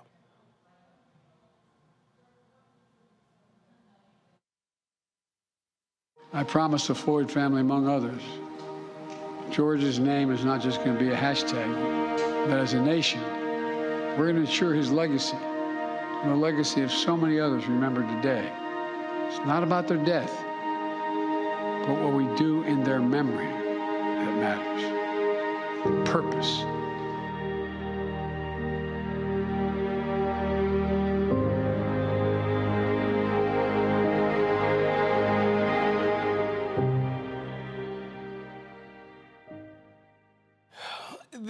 One of the things that a lot of people have not done today, many of these corporations, they also have not done what they should be doing. We're going to chat with that in a second.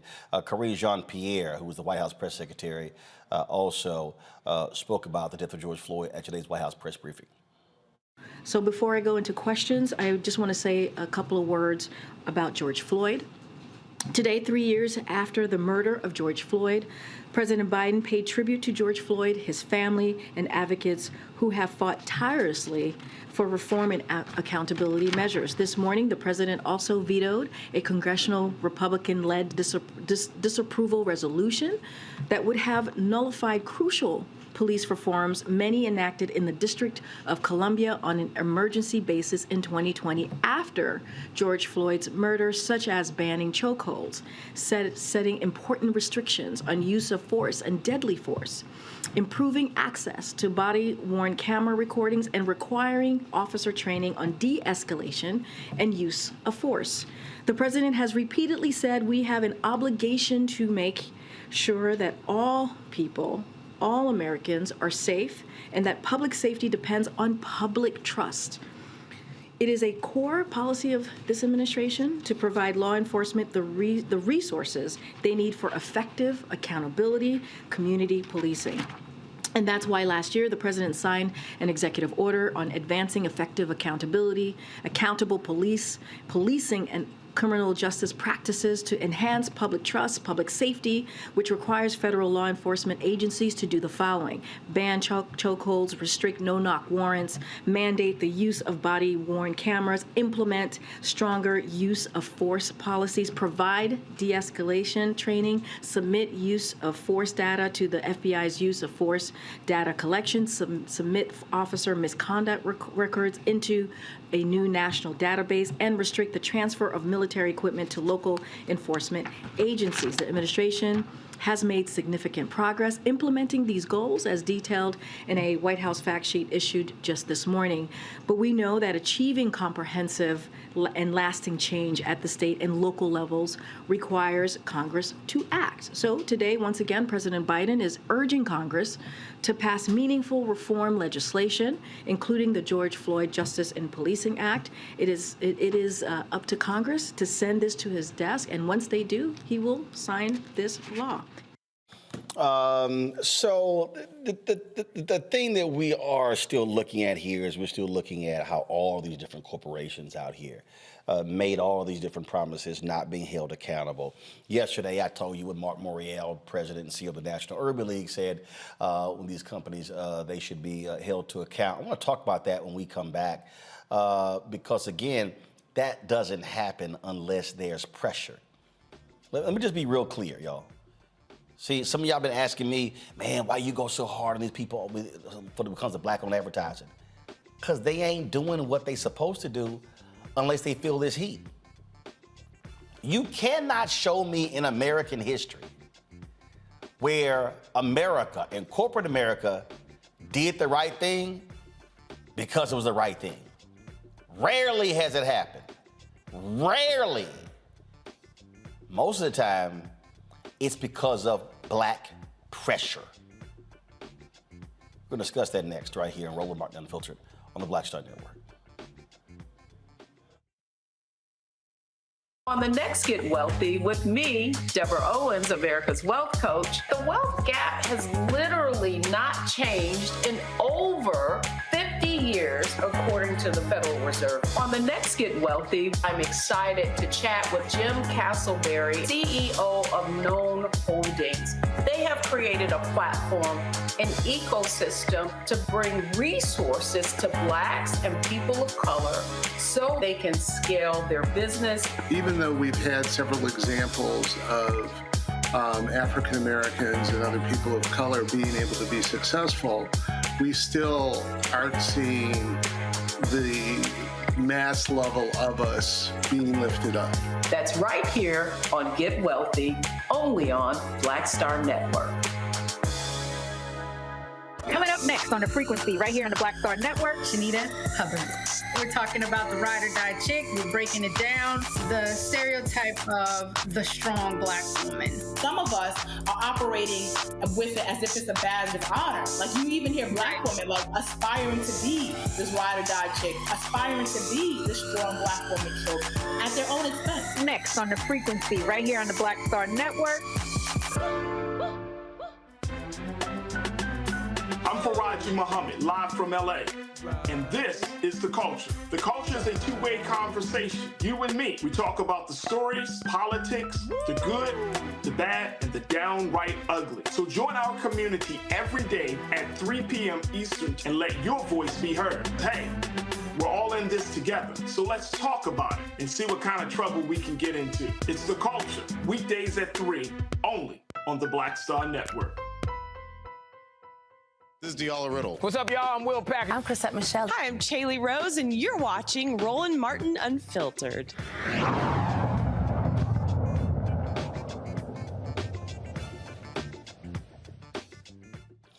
So, what about those billions and billions and billions of dollars that were promised by corporate America after the death of George Floyd? Where the money at? It is an important question because, Teresa, what it says is that we got to put folks in check and say, you're not going to pimp us in the moment and then make claims what you want to do, and then you don't actually follow through and do it. I talked yesterday about, again, this letter that, this press release that Mark Morial sent out, and I appreciate the press release, but I need more than the press release. I need more than that. What I need is, I need them put in check. I need the Urban League making aggressive demands. I need the NAACP making aggressive demands saying, not only where's the money, also what I need is we want a full breakdown of where's the money. This here is the statement that was put out. Again, it says that the President and CEO Mark Morial calls on corporations to update the American people on their progress to date. I get, Mark's my frat brother, I get this general statement here. No. What I need direct pressure saying we're gonna go down the line and here are the first 20 companies we going after. And we want to see reports. And then the next 20. And then the next 20. And then the next 20. That's the only way we get accountability, Teresa. Yeah, you're absolutely right. You know, I had this conversation with a few friends of mine who literally got jobs in 2020 because of George Floyd.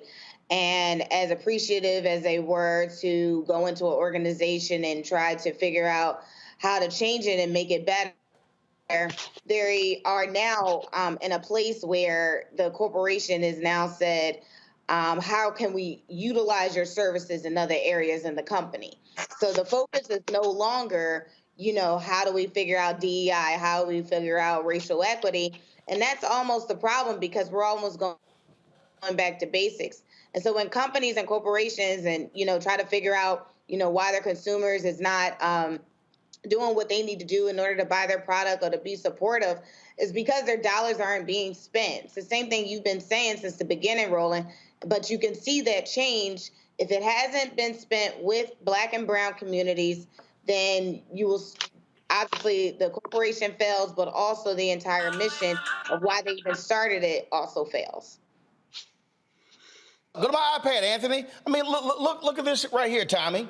And this is how it's all over the place. The top line, it says, America's largest companies pledge more than $300 billion to address racial inequality, including with suppliers. Bloomberg story, $80 billion. Washington Post says $50 billion. Forbes says $200 billion. CNBC, the amount companies have pledged to support racial justice has grown to nearly $340 billion, according to McKinsey & Company, their senior partner right here, Shelley Stewart, okay? Where the money at?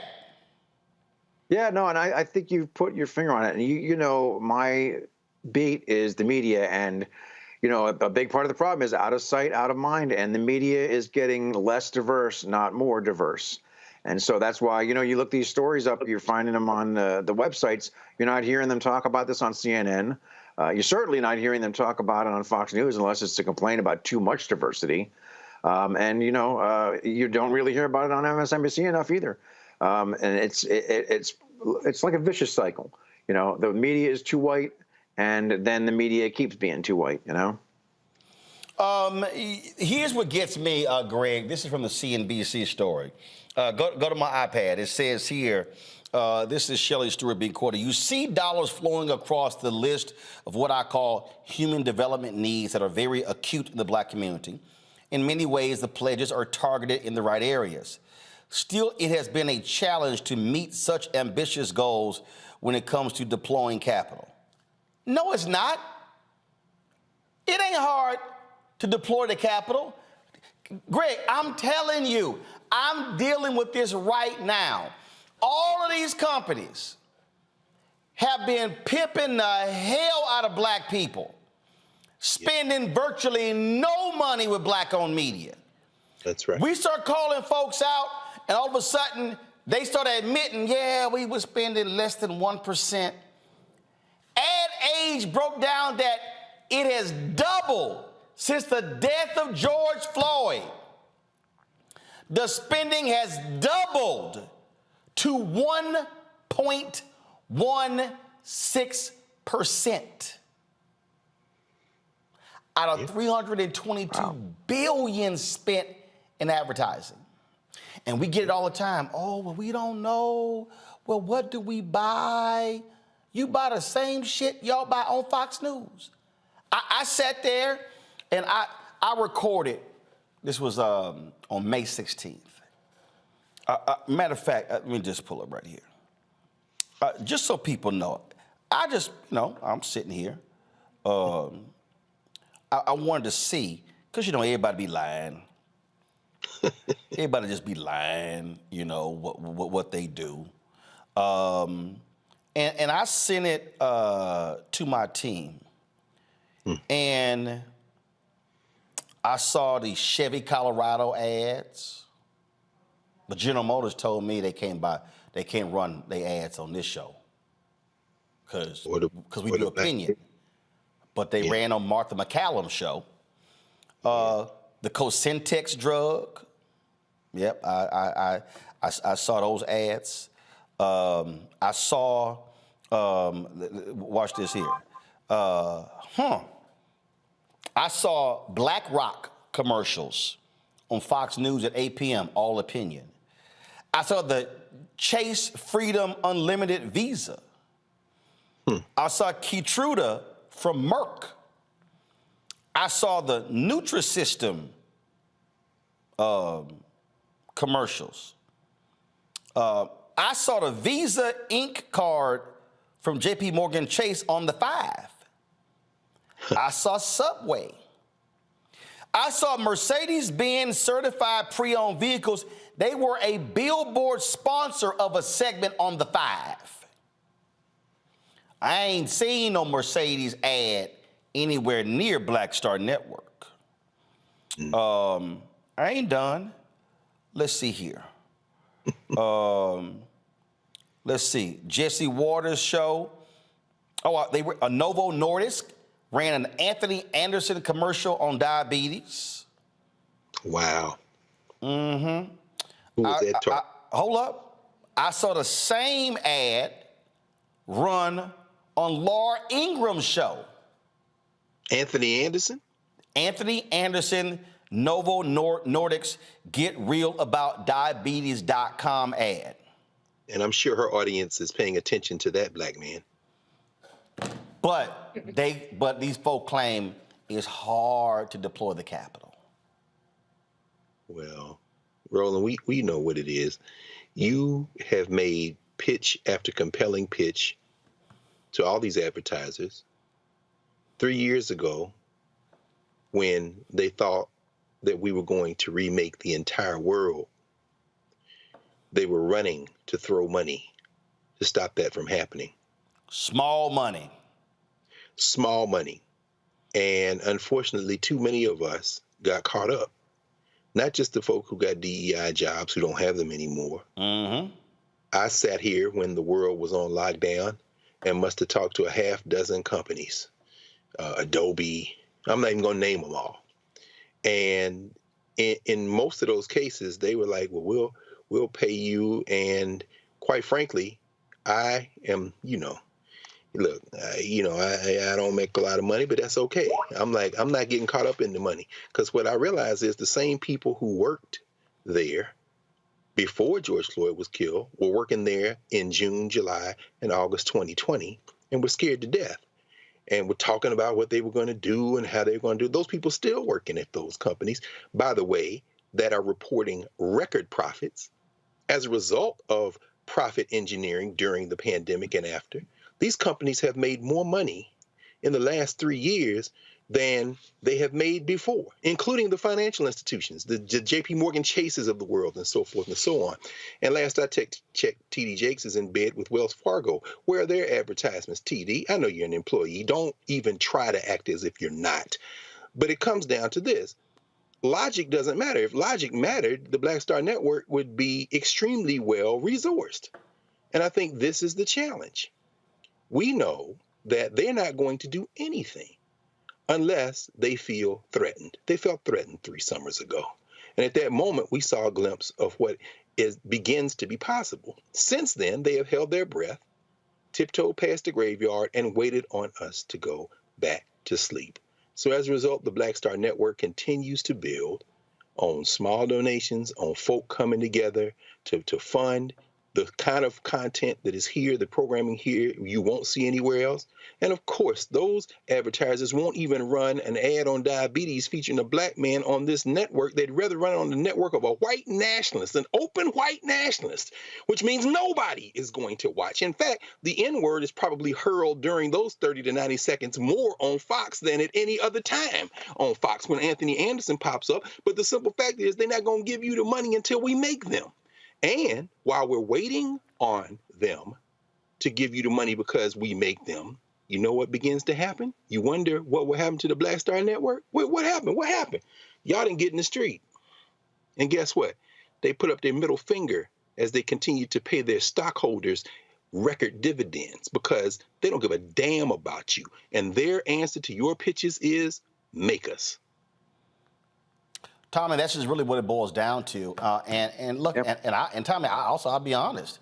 When I look at the stuff that a lot of these media websites, they're not focusing on these things. They're not focusing on what the reality of what black-owned media is dealing with. But I see 4,000 damn stories about David Zaslav's and Chris Licht and CNN and everything else when literally black-owned media is being suffocated for lack of investment. We are being starved by essentially apartheid by these ad agencies and companies. Yeah, it's it's a very pervasive problem. There's just not enough diversity in the media. It's too white, and like you said, there's not the investment in what black media there is, and that is a problem. And you're faced with, like you said, you know, how do you make them when you don't have the audience, you don't have the platform that these other sites have, these other companies have? That's the conundrum right there. Well, the answer, I think, is you know, to the best degree that you can, to marshal your spending power, you know? Well, and here's the deal. The reality is we don't have the size of the platforms because we don't have the investment. And that's exactly what it is. Yeah, simply just how this whole thing goes. All right, I got to go to a break. We'll be right back. Roland Martin Unfiltered on the Black Star Network. On the next Get Wealthy with me, Deborah Owens, America's Wealth Coach, the wealth gap has literally not changed in over 50 years, according to the Federal Reserve. On the next Get Wealthy, I'm excited to chat with Jim Castleberry, CEO of Known Holdings. They have created a platform, an ecosystem to bring resources to Blacks and people of color so they can scale their business. Even though we've had several examples of African Americans and other people of color being able to be successful, we still aren't seeing the mass level of us being lifted up. That's right here on Get Wealthy, only on Black Star Network. Black Star Network is here. Oh, no punch! I'm real revolutionary right now. Thank you for being the voice of Black America. All momentum we have now, we have to keep this going. The video looks phenomenal. See, there's a difference between Black Star Network and black-owned media and something like CNN. You can't be black-owned media and be scared. It's time to be smart. Bring your eyeballs home. You dig? Hi, my name is LaToya Luckett. Yo, it's your man Dion Cole from Blackish, and you're watching Roland Martin Unfiltered. Stay woke.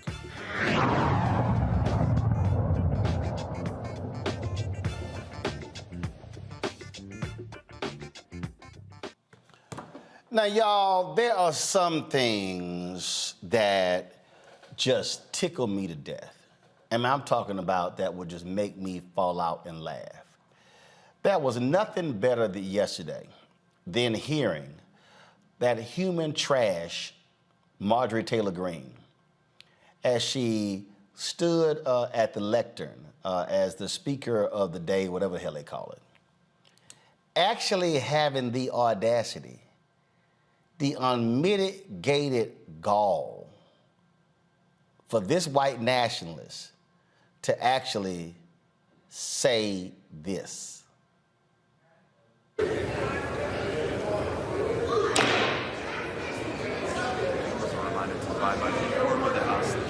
The members are reminded to abide by decorum of the House.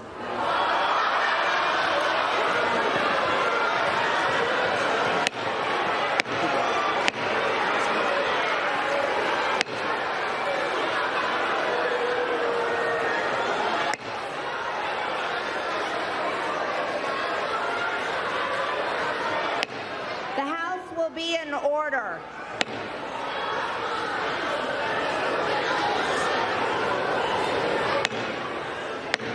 The House will be in order.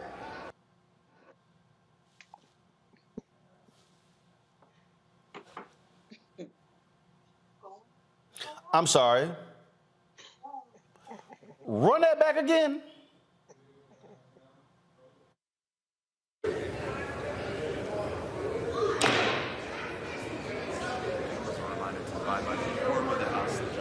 The members are reminded to abide by decorum of the House.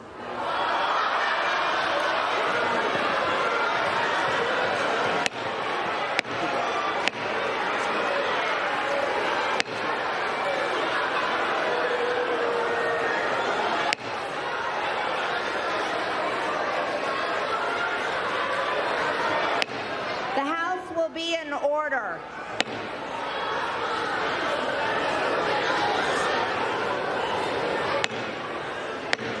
The House will be in order.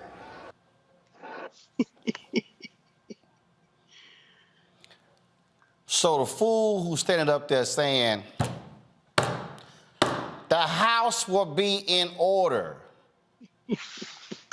Is this your trash ass right here? Some of my Republican friends want to take the economy hostage. I get it, unless I agree to their economic plans. All of you at home should know what those plans are. Instead of making the wealthy pay their fair share, some Republicans want Medicare and Social Security to sunset. I'm not saying it's a majority. Let me give you, anybody who doubts it, contact my office. I'll give you a copy. I'll give you a copy of the proposal. That means Congress doesn't vote. Well, I'm glad to see you. No, I tell you, I enjoy conversion. You know, it means if Congress doesn't keep the programs the way they are, they'd go away. Other Republicans say, I'm not saying it's a majority of you. I don't even think it's even a significant, but it's being proposed by individuals. I'm not politely not naming them, but it's being proposed by some of you.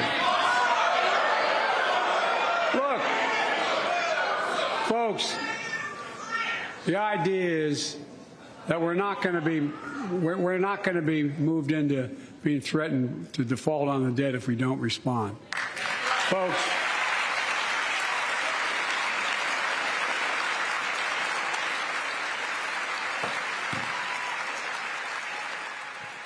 decorum, huh? Am I the only one who remembers when Obama was president and Republicans showed their ass? Press play. Also those who claim that our reform efforts would ensure illegal immigrants. This too is false. The reforms I'm proposing would not apply to those who are here illegally. It's not true. And one more misunderstanding I want to clear up. Under our plan, no federal dollars will be used to fund abortions, and federal conscience laws will remain in place. Now, that must be something, Greg, to hear that fool of all people actually talk about the need for decorum. Well, I mean, Roland, we remember the huge controversy over Barack Obama's tan suit. When the white nationalists mean decorum, they mean anything that isn't white nationalist. Certainly it doesn't violate decorum for Marjorie Taylor Greene to walk into the floor of the federal legislature dressed like Ric Flair. It doesn't violate decorum for them. Woo! It doesn't violate decorum for them to come almost to blows and to pull each other back as Matt Gaetz threatens Kevin McCarthy and they start to almost fight with each other. But I would just say this. We know where this is headed. There isn't a show that you do. There isn't a night that you come on here that you don't give some form of history lesson. And if we want to know what comes next, when you start talking about people just basically doing whatever the hell they want in terms of not allowing other people to speak or this kind of thing, all we got to do is go back to 1850s. And how close are we now when they took the metal detectors down, when in the state of Florida, as of next month, open carry will be the law? How close are we now for somebody to put their hands on somebody in the federal legislature? And if that somebody is Jamal Bowman or Ilhan Omar or Ayanna Pressley, then the ass whipping that will be handed out will then take this to another level. See, the problem with Marjorie Taylor Greene is she wants to look like a WWF wrestler, but she don't want that smoke. So when that staffer whispered in her ear, tell them that the House needs to come to order, because you saw the guy do that. I'm just wondering if it was in response to her realizing she had no authority in that seat that rotates. You see him there? There he is. He's going to get up. He's going to tell her what to say, and now she's going to say it, and they're going to start laughing. Now, I'm wondering whether she asked him to do that because she realizes nobody respects her. But that's where we are, Roland. We are in a place where we've been before. When there's no respect, there's going to be no respect. And once this genie's out, it's all good fun and games, Ron DeSantis, when you're talking that smack, when you think the other side's going to have decorum. But woe that day. What did Langston Hughes say? Look at the Negro, meek and mild. Beware the day they change their minds. Marjorie Taylor Greene, she better be happy that laughing is the only thing that came out of that. But she should probably take a lesson from that and not push it anymore. I've never seen Tommy where the half of the chamber just laugh at the person in the speaker's position. Yeah, I don't cover Congress, but yeah, that's pretty. I have to say, I'm with Gregory. I think of all the harmful things that Marjorie Taylor Greene has done, including the way she targeted Jamal Bowman, I think what she did there is probably the best thing she's ever going to do, which is to give us all a really, really good laugh. Yeah, I mean, I just thoroughly enjoyed just the laughter that they had of that fool right there. So I couldn't get enough of that. So but just even hearing the word decorum come out of her mouth is like listening to Lon Boebert say calm down. That's just sheer stupidity. All right, y'all, the family of a Georgia woman who died after falling out of a police car has filed a multi-million-dollar lawsuit alleging gross negligence in the incident which took place in 2022. 28-year-old Brianna Greer was having a mental health episode and was being transported by a Hancock County Sheriff's deputy when she fell out of the moving patrol car on July 15th. The Georgia Bureau of Investigation determined the deputy failed to close the rear passenger door before the car left the scene. During a news conference, family attorney Ben Crump explains how the authorities initially tried to cover up what took place. They tried to say that Brianna Greer, this 120-pound young black woman, mother of twins, daughters, 4 years old at the time, they tried to say she has superhuman strength. And Portia, they tried to say she kicked open the police door. That's what they wanted us to believe. They wanted to just sweep it under the rug. But thank God that you had a family who said that's not true. They wanted answers. Because the reality is they never closed that door and secured that vehicle. And when they were on the road, she fell out of that car, and since she was handcuffed, there was no breaking the fall. Her skull hit the road, it cracked in 2 places. She had a brain bleed. She went into a coma, and 6 days later, her twin daughters lost their mother because of gross negligence at the hands of the police department that was supposed to help this young black woman who was having a mental health crisis. The $100 million federal civil rights lawsuit names Hancock County Sheriff Tomlin Primus, his brother, Lieutenant Marlon Primus, and Deputy Timothy Leggett as defendants. I don't know how in the world, Tommy, you can justify not closing the door and this woman ends up dead. No, you're absolutely right. And I hate to be a broken record, but it goes to this thing again. It's like you were saying about corporations. Well, it's even worse with the police. They will not do the right thing unless they are absolutely forced to do so. And this is about accountability. Why do you think that they thought they could get away with saying that she kicked that door open? Because they think they can get away with anything, because they can. Until something major is changed, and we keep pushing for it. And broken record again, but you have to vote. You need Democrats because Republicans are never going to do it. Greg? Yeah, Roland, I think, I agree with Tommy. I mean, here's the challenge, I think. Something's going to happen. We just don't know.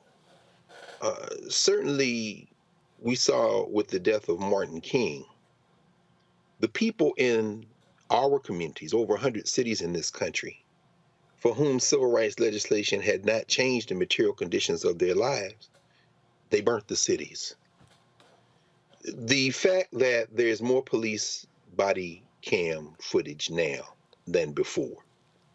I agree with the state's attorney, Brayboy, in that regard. The fact that we have these things that are seen over and over again, it may, and I think if history serves as any prelude, what we'll see is that Tim Scott, who did not make a mistake, did not slow walk or stall. Tim Scott went in, that's why we call him mission accomplished. Tim Scott's job was to make sure that that the immunity was not touched, that chokeholds were left in place. There was no federal legislation passed.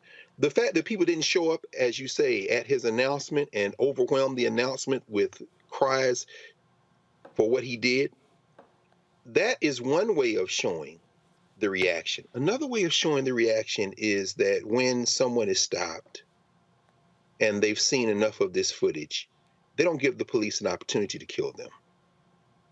And I think we understand how that works in this country. If you're not going to do the policy fixes, you leave the most vulnerable people with no choice. As Ice Cube once said, I'd rather be carried by 12 than I'd rather be judged by 6 than carried by 12. And I'm not calling for that at all. What I'm saying is we have an option. Fix the policy. But what is not going to happen is that this is going to continue. And don't be surprised when people say, since you will not change the law, I am certainly not going to be a martyr tonight in the dark with these hunters who have come out here to kill me. You think I'm just going to stand here and be killed? Let's dance. I'm not calling for that, but history shows us that that is what will happen when enough of this happens. And when that one incident happens that sets that off, woe unto the cascade. We have an option to avoid that, but we need to take very seriously the fact that if we don't, that is the likely result. Folks, hold tight 1 second. We'll come back for our final segment right here on Roland Martin Unfiltered on the Black Star Network. Hatred on the streets, a horrific scene, a white nationalist rally that descended into deadly violence. White people are losing their damn minds. As an angry pro-Trump mob storms the U.S. Capitol, we're about to see the rise of what I call white minority resistance. We have seen white folks in this country who simply cannot tolerate black folks voting. I think what we're seeing is the inevitable result of violent denial. This is part of American history. Every time that people of color have made progress, whether real or symbolic, there has been what Carol Anderson at Emory University calls white rage as a backlash. This is the rise of the Proud Boys and the Boogaloo Boys. America, there's going to be more of this. Here's all the Proud Boys, Dave. This country is getting increasingly racist in its behaviors and its attitudes because of the fear of white people. The fear that they're taking our jobs, they're taking our resources, they're taking our women. This is white fear.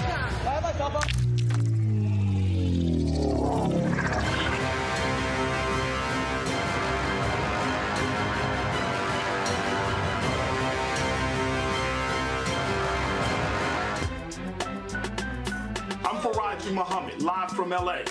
And this is The Culture. The Culture is a two-way conversation. You and me. We talk about the stories, politics, the good, the bad, and the downright ugly. So join our community every day at 3 p.m. Eastern and let your voice be heard. Hey, we're all in this together. So let's talk about it and see what kind of trouble we can get into. It's The Culture, weekdays at 3, only on the Black Star Network.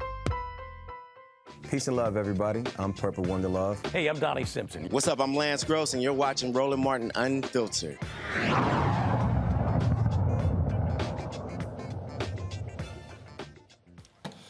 So, folks, before we went to the break there, Tommy and Greg were both talking about what these cops do, and Tommy mentioned, you know what, how these cops lie and how they get away with it. Let's go to Chicago. Go to my iPad, Anthony.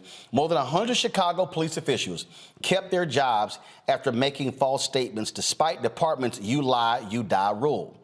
It says dismissal is considered the appropriate disciplinary penalty for violating the rule, but the city's watchdog said it is not consistently enforced, undermining police integrity. This right here, folks, says it right here, point blank. These cops, they lie. They lie about so many things. We've seen numerous examples of what cops lie. They're right there, Tommy, in Chicago. Cops were lying so much on the stand. A judge literally called the accountability board. The judge like, they lying. They were blatantly lying on the witness stand. And he was like, what are they doing? We just had Aisha Brayboy on in the last hour. She has a list of cops. We had her on before. She would not call them to the stand. I have long said, others have disagreed with me, I don't care. If a cop lies on that statement, they lie in that police report, automatic termination. Because we've seen how they make stuff up and they cover stuff up in order to protect their own. Tommy? You're mute. There we go. Oh, sorry. Can you hear me okay? There we go. All right. So, yeah, it comes down to where political power sits in this country. And, you know, the police, they do everything with impunity, including lie. And, you know, the thing that's so, I guess, not ironic because we all expect it now, but, you know, they're supposed to be above reproach. I mean, this is how they are positioned when they go into court. You know, the judge will say stuff like, you know, well, you know, I've got the word of a police officer against the citizen, and that, you know, the police officer's word is supposed to be gold. And, you know, what we've also seen, here's another facet of these videos that we keep seeing, the police brutality videos, Tyree Nichols, for example, is that you hear these cops setting up their story. They're getting their story straight, not only among each other, but they're getting their story straight for the video when they say things like stop resisting when the person's not resisting. Yep. And so, you know, this is the thing. Broken record again, but look, you have a law there, and they're just ignoring that law because, you know, who's gonna enforce it? Other cops? So, you know, it's good that the judge is calling it out. It's good that it's a story now, and we'll see where it goes. But if if this is happening in Chicago, you can bet it's damn well happening other places. And imagine what it's like when there is no law, where they're free to lie. The thing here, when we talk about the lying, Greg, and just how they lie with impunity, hell, they'll sit here and lie even when they got the video. Check this out. Go back to my iPad, Anthony. As of November, the police department, this is Chicago, y'all, the police department employed or had recently employed at least 110 people who violated the rule, including 5 who had been the subject of 2 disciplinary investigations that found they had made false written or oral statements. Some were assigned to specialized units, like an FBI task force. Others worked as detectives and were promoted, even after being found to have lied or made a material omission, according to the report. Now, later in the story, the Cook County State's Attorney's Office keeps lists of officers who are barred from testifying in court because they've committed misconduct that calls into question their credibility, including having made false statements. Now, if your ass can't testify, why you on the damn force? Well, Roland, I mean, you know the answer. I know you're asking it rhetorically. This is the rot. This is really the rot. As Tommy said, you line up your lie and then you count on the people to back the blue. There's never been any trust of law enforcement among African people in this country. Hell, the whole damn concept of policing in the United States was built on the back of surveilling our bodies as we tried to reclaim our humanity from slavery. So in those instances, and when you mentioned State's Attorney Brayboy, she can't call on those cops, not only because they're liars, but because then that puts her in an impossible position. The police are a rogue force. Now, you know, all of us have seen a million times the opening credits of the NBC long-running series Law and Order. The people are represented by 2 entities, the police that arrest your ass and the DA that put you away. These are their stories. What happens when the district attorney, whether it be the district attorney of Philadelphia, the state's attorney of Maryland, finds him or herself, or in St. Louis, as you say, or in San Francisco, as you say, or in Chicago, as you say, finds themselves not with law and order, meaning what? The police are telling you we're not out here to enforce the law. We're out here hunting. But here's the problem. As the old folks used to say, if you lie, you steal, you kill. The rot in a system that was rotten to begin with can reach a point where even those who rely on that system for protection, namely those who want to protect property like they were doing in the streets in May, June, July 2020, they realize that if it gets too bad, then this is going to be a problem for them to continue to steal. So we saw, since we've been on the air in Texas, the Attorney General of Texas, Ken Paxton, he might face impeachment. I think they impeached him, didn't they? They voted to impeach him. My point is this: when you get so corrupt that the people who rely on you to protect them can't trust you anymore, they'll start throwing you overboard. And I think that's what we're beginning to see in this country at the local level for sure, is that there's enough pushback against this that we might actually make some progress. But one thing's for sure, they're not going to stop lying because that is their job. Yeah, I'm sorry, Roland, if I could just add. Yeah, go ahead. What I was saying about, where political power resides, when they talk about the people are represented, they're only talking about certain people. And I feel that the majority of people, and I think you know who I mean, are okay with the police lying because they feel. No. See, Tommy, here we name them. We name them. Just go ahead and name them. Well, I think a lot of white people, and maybe some non-white people too, who want to feel safe and figure, what, if the cops are good, there's a lot of old-fashioned folks who just think, if the cops arrested you, you probably did something wrong, and even if you didn't, better safe than sorry. So, enough people put up with this, not only put up with it, but are sort of okay with it, okay with the cops lying. And that's part of what keeps it from changing too. Indeed. All right, folks, let me give my final thoughts on this particular day. Frederick Douglass said shortly before he died, he said, "Power concedes nothing without a demand, never have, never will." And he also reminded folks to agitate, agitate, agitate. The night before he was murdered, the Reverend Dr. Martin Luther King Jr. at Mason Temple in Memphis, Tennessee, said point blank what we must continue to do, and that is to put pressure, to apply economic pressure, to operate as a collective in order to change the system, in order to change the condition of African Americans. For all of you who are watching and who are listening, I need you to understand something that's very basic and extremely fundamental. And that is, your silence allows people to continue to do what they've always done. Now, there may have been other George Floyd events happening around Washington, D.C. today. But there is no reason in the world at 6 p.m. Eastern, Black Lives Matter Plaza was empty. Where are all of the Democratic politicians in Congress or on the city council in this city? Where were they? We talk about, well, the White House, they've done a lot. And I appreciate the video the White House submitted today.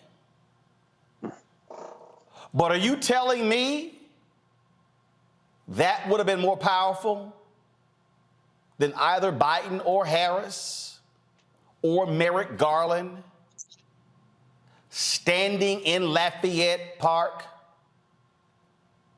at the end of the matter of Black Lives Matter, giving a national address on the need for massive police reform in this country? Are you telling me that they could not have said, I appreciate Karine Jean-Pierre speaking from the White House podium, but I'm talking about constantly elevating. Yeah, I know the debt ceiling negotiations are going on right now, but these folks are being paid enough to do more than one thing at one time. The only way things are going to change in this country is if we are exerting constant pressure. I love all of us who talk about, who love sports. Nolan Richardson had 40 minutes of hell, where from baseline to baseline, constant pressure, full court pressure, never relented. You talk about some of the greatest football teams. Chicago Bears, 85 team, the Baltimore Ravens defense, relentless pressure of the defense against the quarterback and against the offense. That's what is required. It requires relentless pressure. But what it also requires is it requires troops to be a part of this battle. Troops. Cliff Albright, Latasha Brown, generals. But generals need troops. Tamika Mallory, Linda Sarsour, Myson, generals need troops. I can mention a host of folk across this country who are leading the battle. Generals, but they need troops. If we're going to change what's happening on the corporate side, we need black board members acting as generals. We need black senior executives acting as generals. Not just being happy to get their stock options and their paycheck, but how they can ensure that millions and billions are flowing towards black-owned businesses, black organizations to change the condition of our community. What it also requires is, it requires black celebrities not just tweeting and complaining about what Democrats and Republicans are not doing, but how are they harnessing their collective power in the name of Ossie Davis, in the name of Ruby Dee, in the name of Paul Robeson, in the name of Diane Carroll, in the name of Sidney Poitier, in the name of Harry Belafonte, in the name of so many others, in the name of Dick Gregory, to change the condition of this country.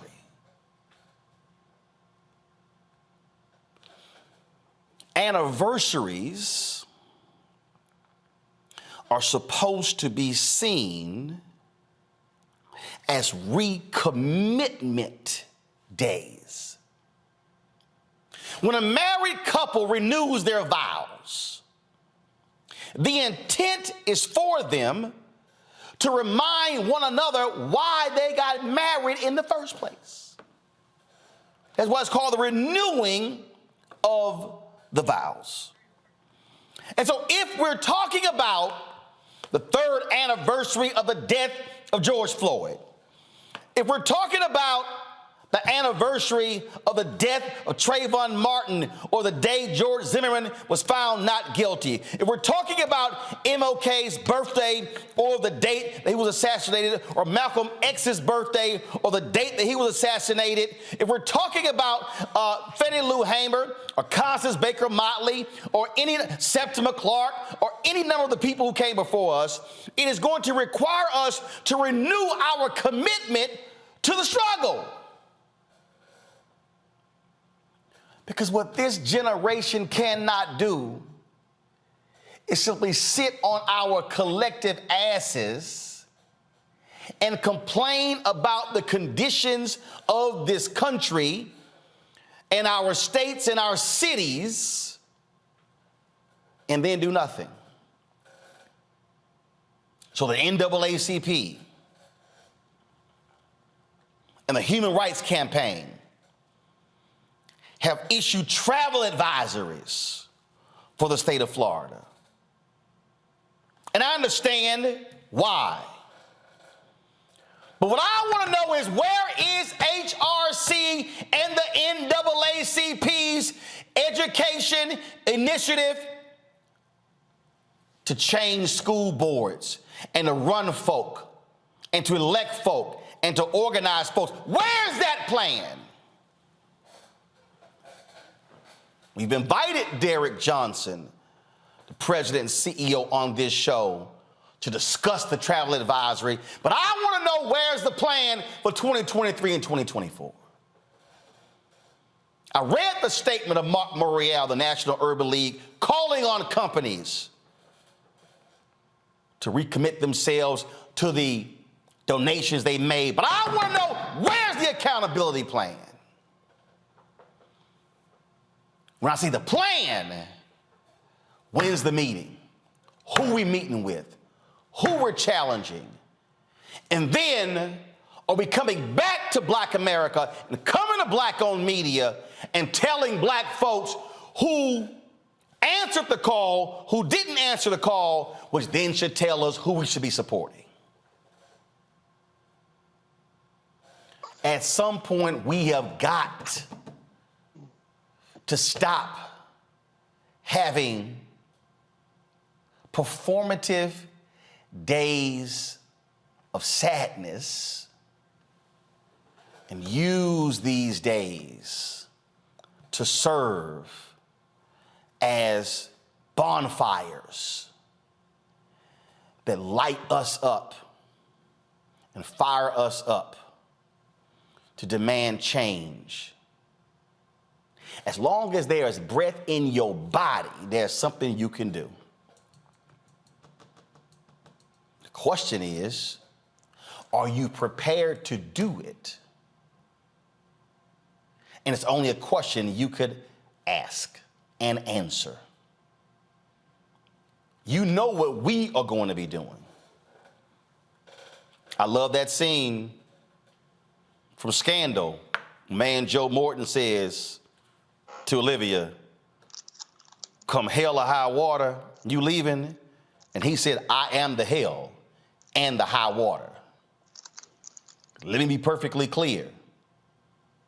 To every corporation that thinks you are going to get over on Black people, oh, I am the hell and the high water. And I'm going to continue to give hell every single day, as long as there is breath in my body.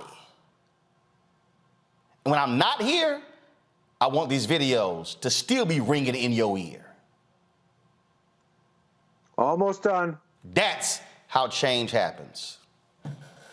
Again, thank Teresa, thank Greg, thank Tommy. Folks, we appreciate it. Folks, you have a great day. Don't forget to support us in what we do. Download the Black Star Network app. Apple phone, Android phone, Apple TV, Android TV, Roku, Amazon Fire TV, Xbox One, Samsung Smart TV. Support us with your dollars. Your dollars make it possible for us to do what we do and to cover what we cover. And so your check and money orders are critically important. Send them to P.O. Box 57196, Washington, D.C. 20037-0196. Cash App, $RM Unfiltered. PayPal, R Martin Unfiltered. Venmo is RM Unfiltered. Zelle, Roland at RolandSMartin.com. Roland at RolandMartinUnfiltered.com. Let me give a shout out to the folks who gave via Cash App during the show. Thank you so very much. To Crystal George, Tommy Williams, K. Deal, Cordell Rucker, Ingrid John, Tori Green, Joan Warren, Annette Allen, Benjamin Magwood, Megawatt Beauty, Albert Estwick, Larry Roberts, Tommy Williams, Charles Berry, Anita Nickens, Stacy Robinson, Denise Williams. Thank you so very much for supporting us right here on Roland Martin Unfiltered. Again, you can give in all these different ways. Please do so. You can also support us by buying my book. That is White Fear, How the Browning of America is Making White Folks Lose Their Minds. All of these things happening around the country, attacks on critical race theory, I call all these things out, but of course, white media won't book a brother on the show because they're afraid to have the conversation. You be sure to get the book and spread the word. Folks, I will see you tomorrow. Prayers to the George Floyd family on this day, his brothers, his sisters, his cousins, but also his daughter as well. That brother's not coming home, and we can be sure to fight to make sure other brothers and sisters do come home. Holla! Folks, Black Star Network is here. hold no punches. I'm real revolutionary right now. Support this man, Black Media. He makes sure that our stories are told. Thank you for being the voice of Black America, Roland. Stay black. I love y'all. All momentum we have now, we have to keep this going. The video looks phenomenal. See, there's a difference between Black Star Network and Black-owned media and something like CNN. You can't be Black-owned media and be scared. It's time to be smart. Bring your eyeballs home. You dig? Pull up a chair. Take your seat. The Black Tape. With me, Dr. Greg Carr, here on the Black Star Network. Every week, we'll take a deeper dive into the world we're living in. Join the conversation only on the Black Star Network.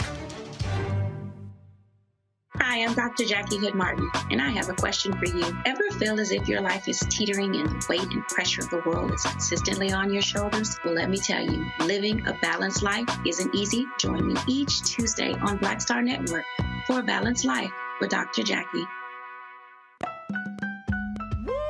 We're all impacted by the culture, whether we know it or not. From politics to music and entertainment, it's a huge part of our lives, and we're going to talk about it every day right here on The Culture with me, Faraji Muhammad, only on the Black Star Network. I'm Deborah Owens, America's Wealth Coach, and my new show, Get Wealthy, focuses on the things that your financial advisor and bank isn't telling you, but you absolutely need to know. So watch Get Wealthy on the Black Star Network.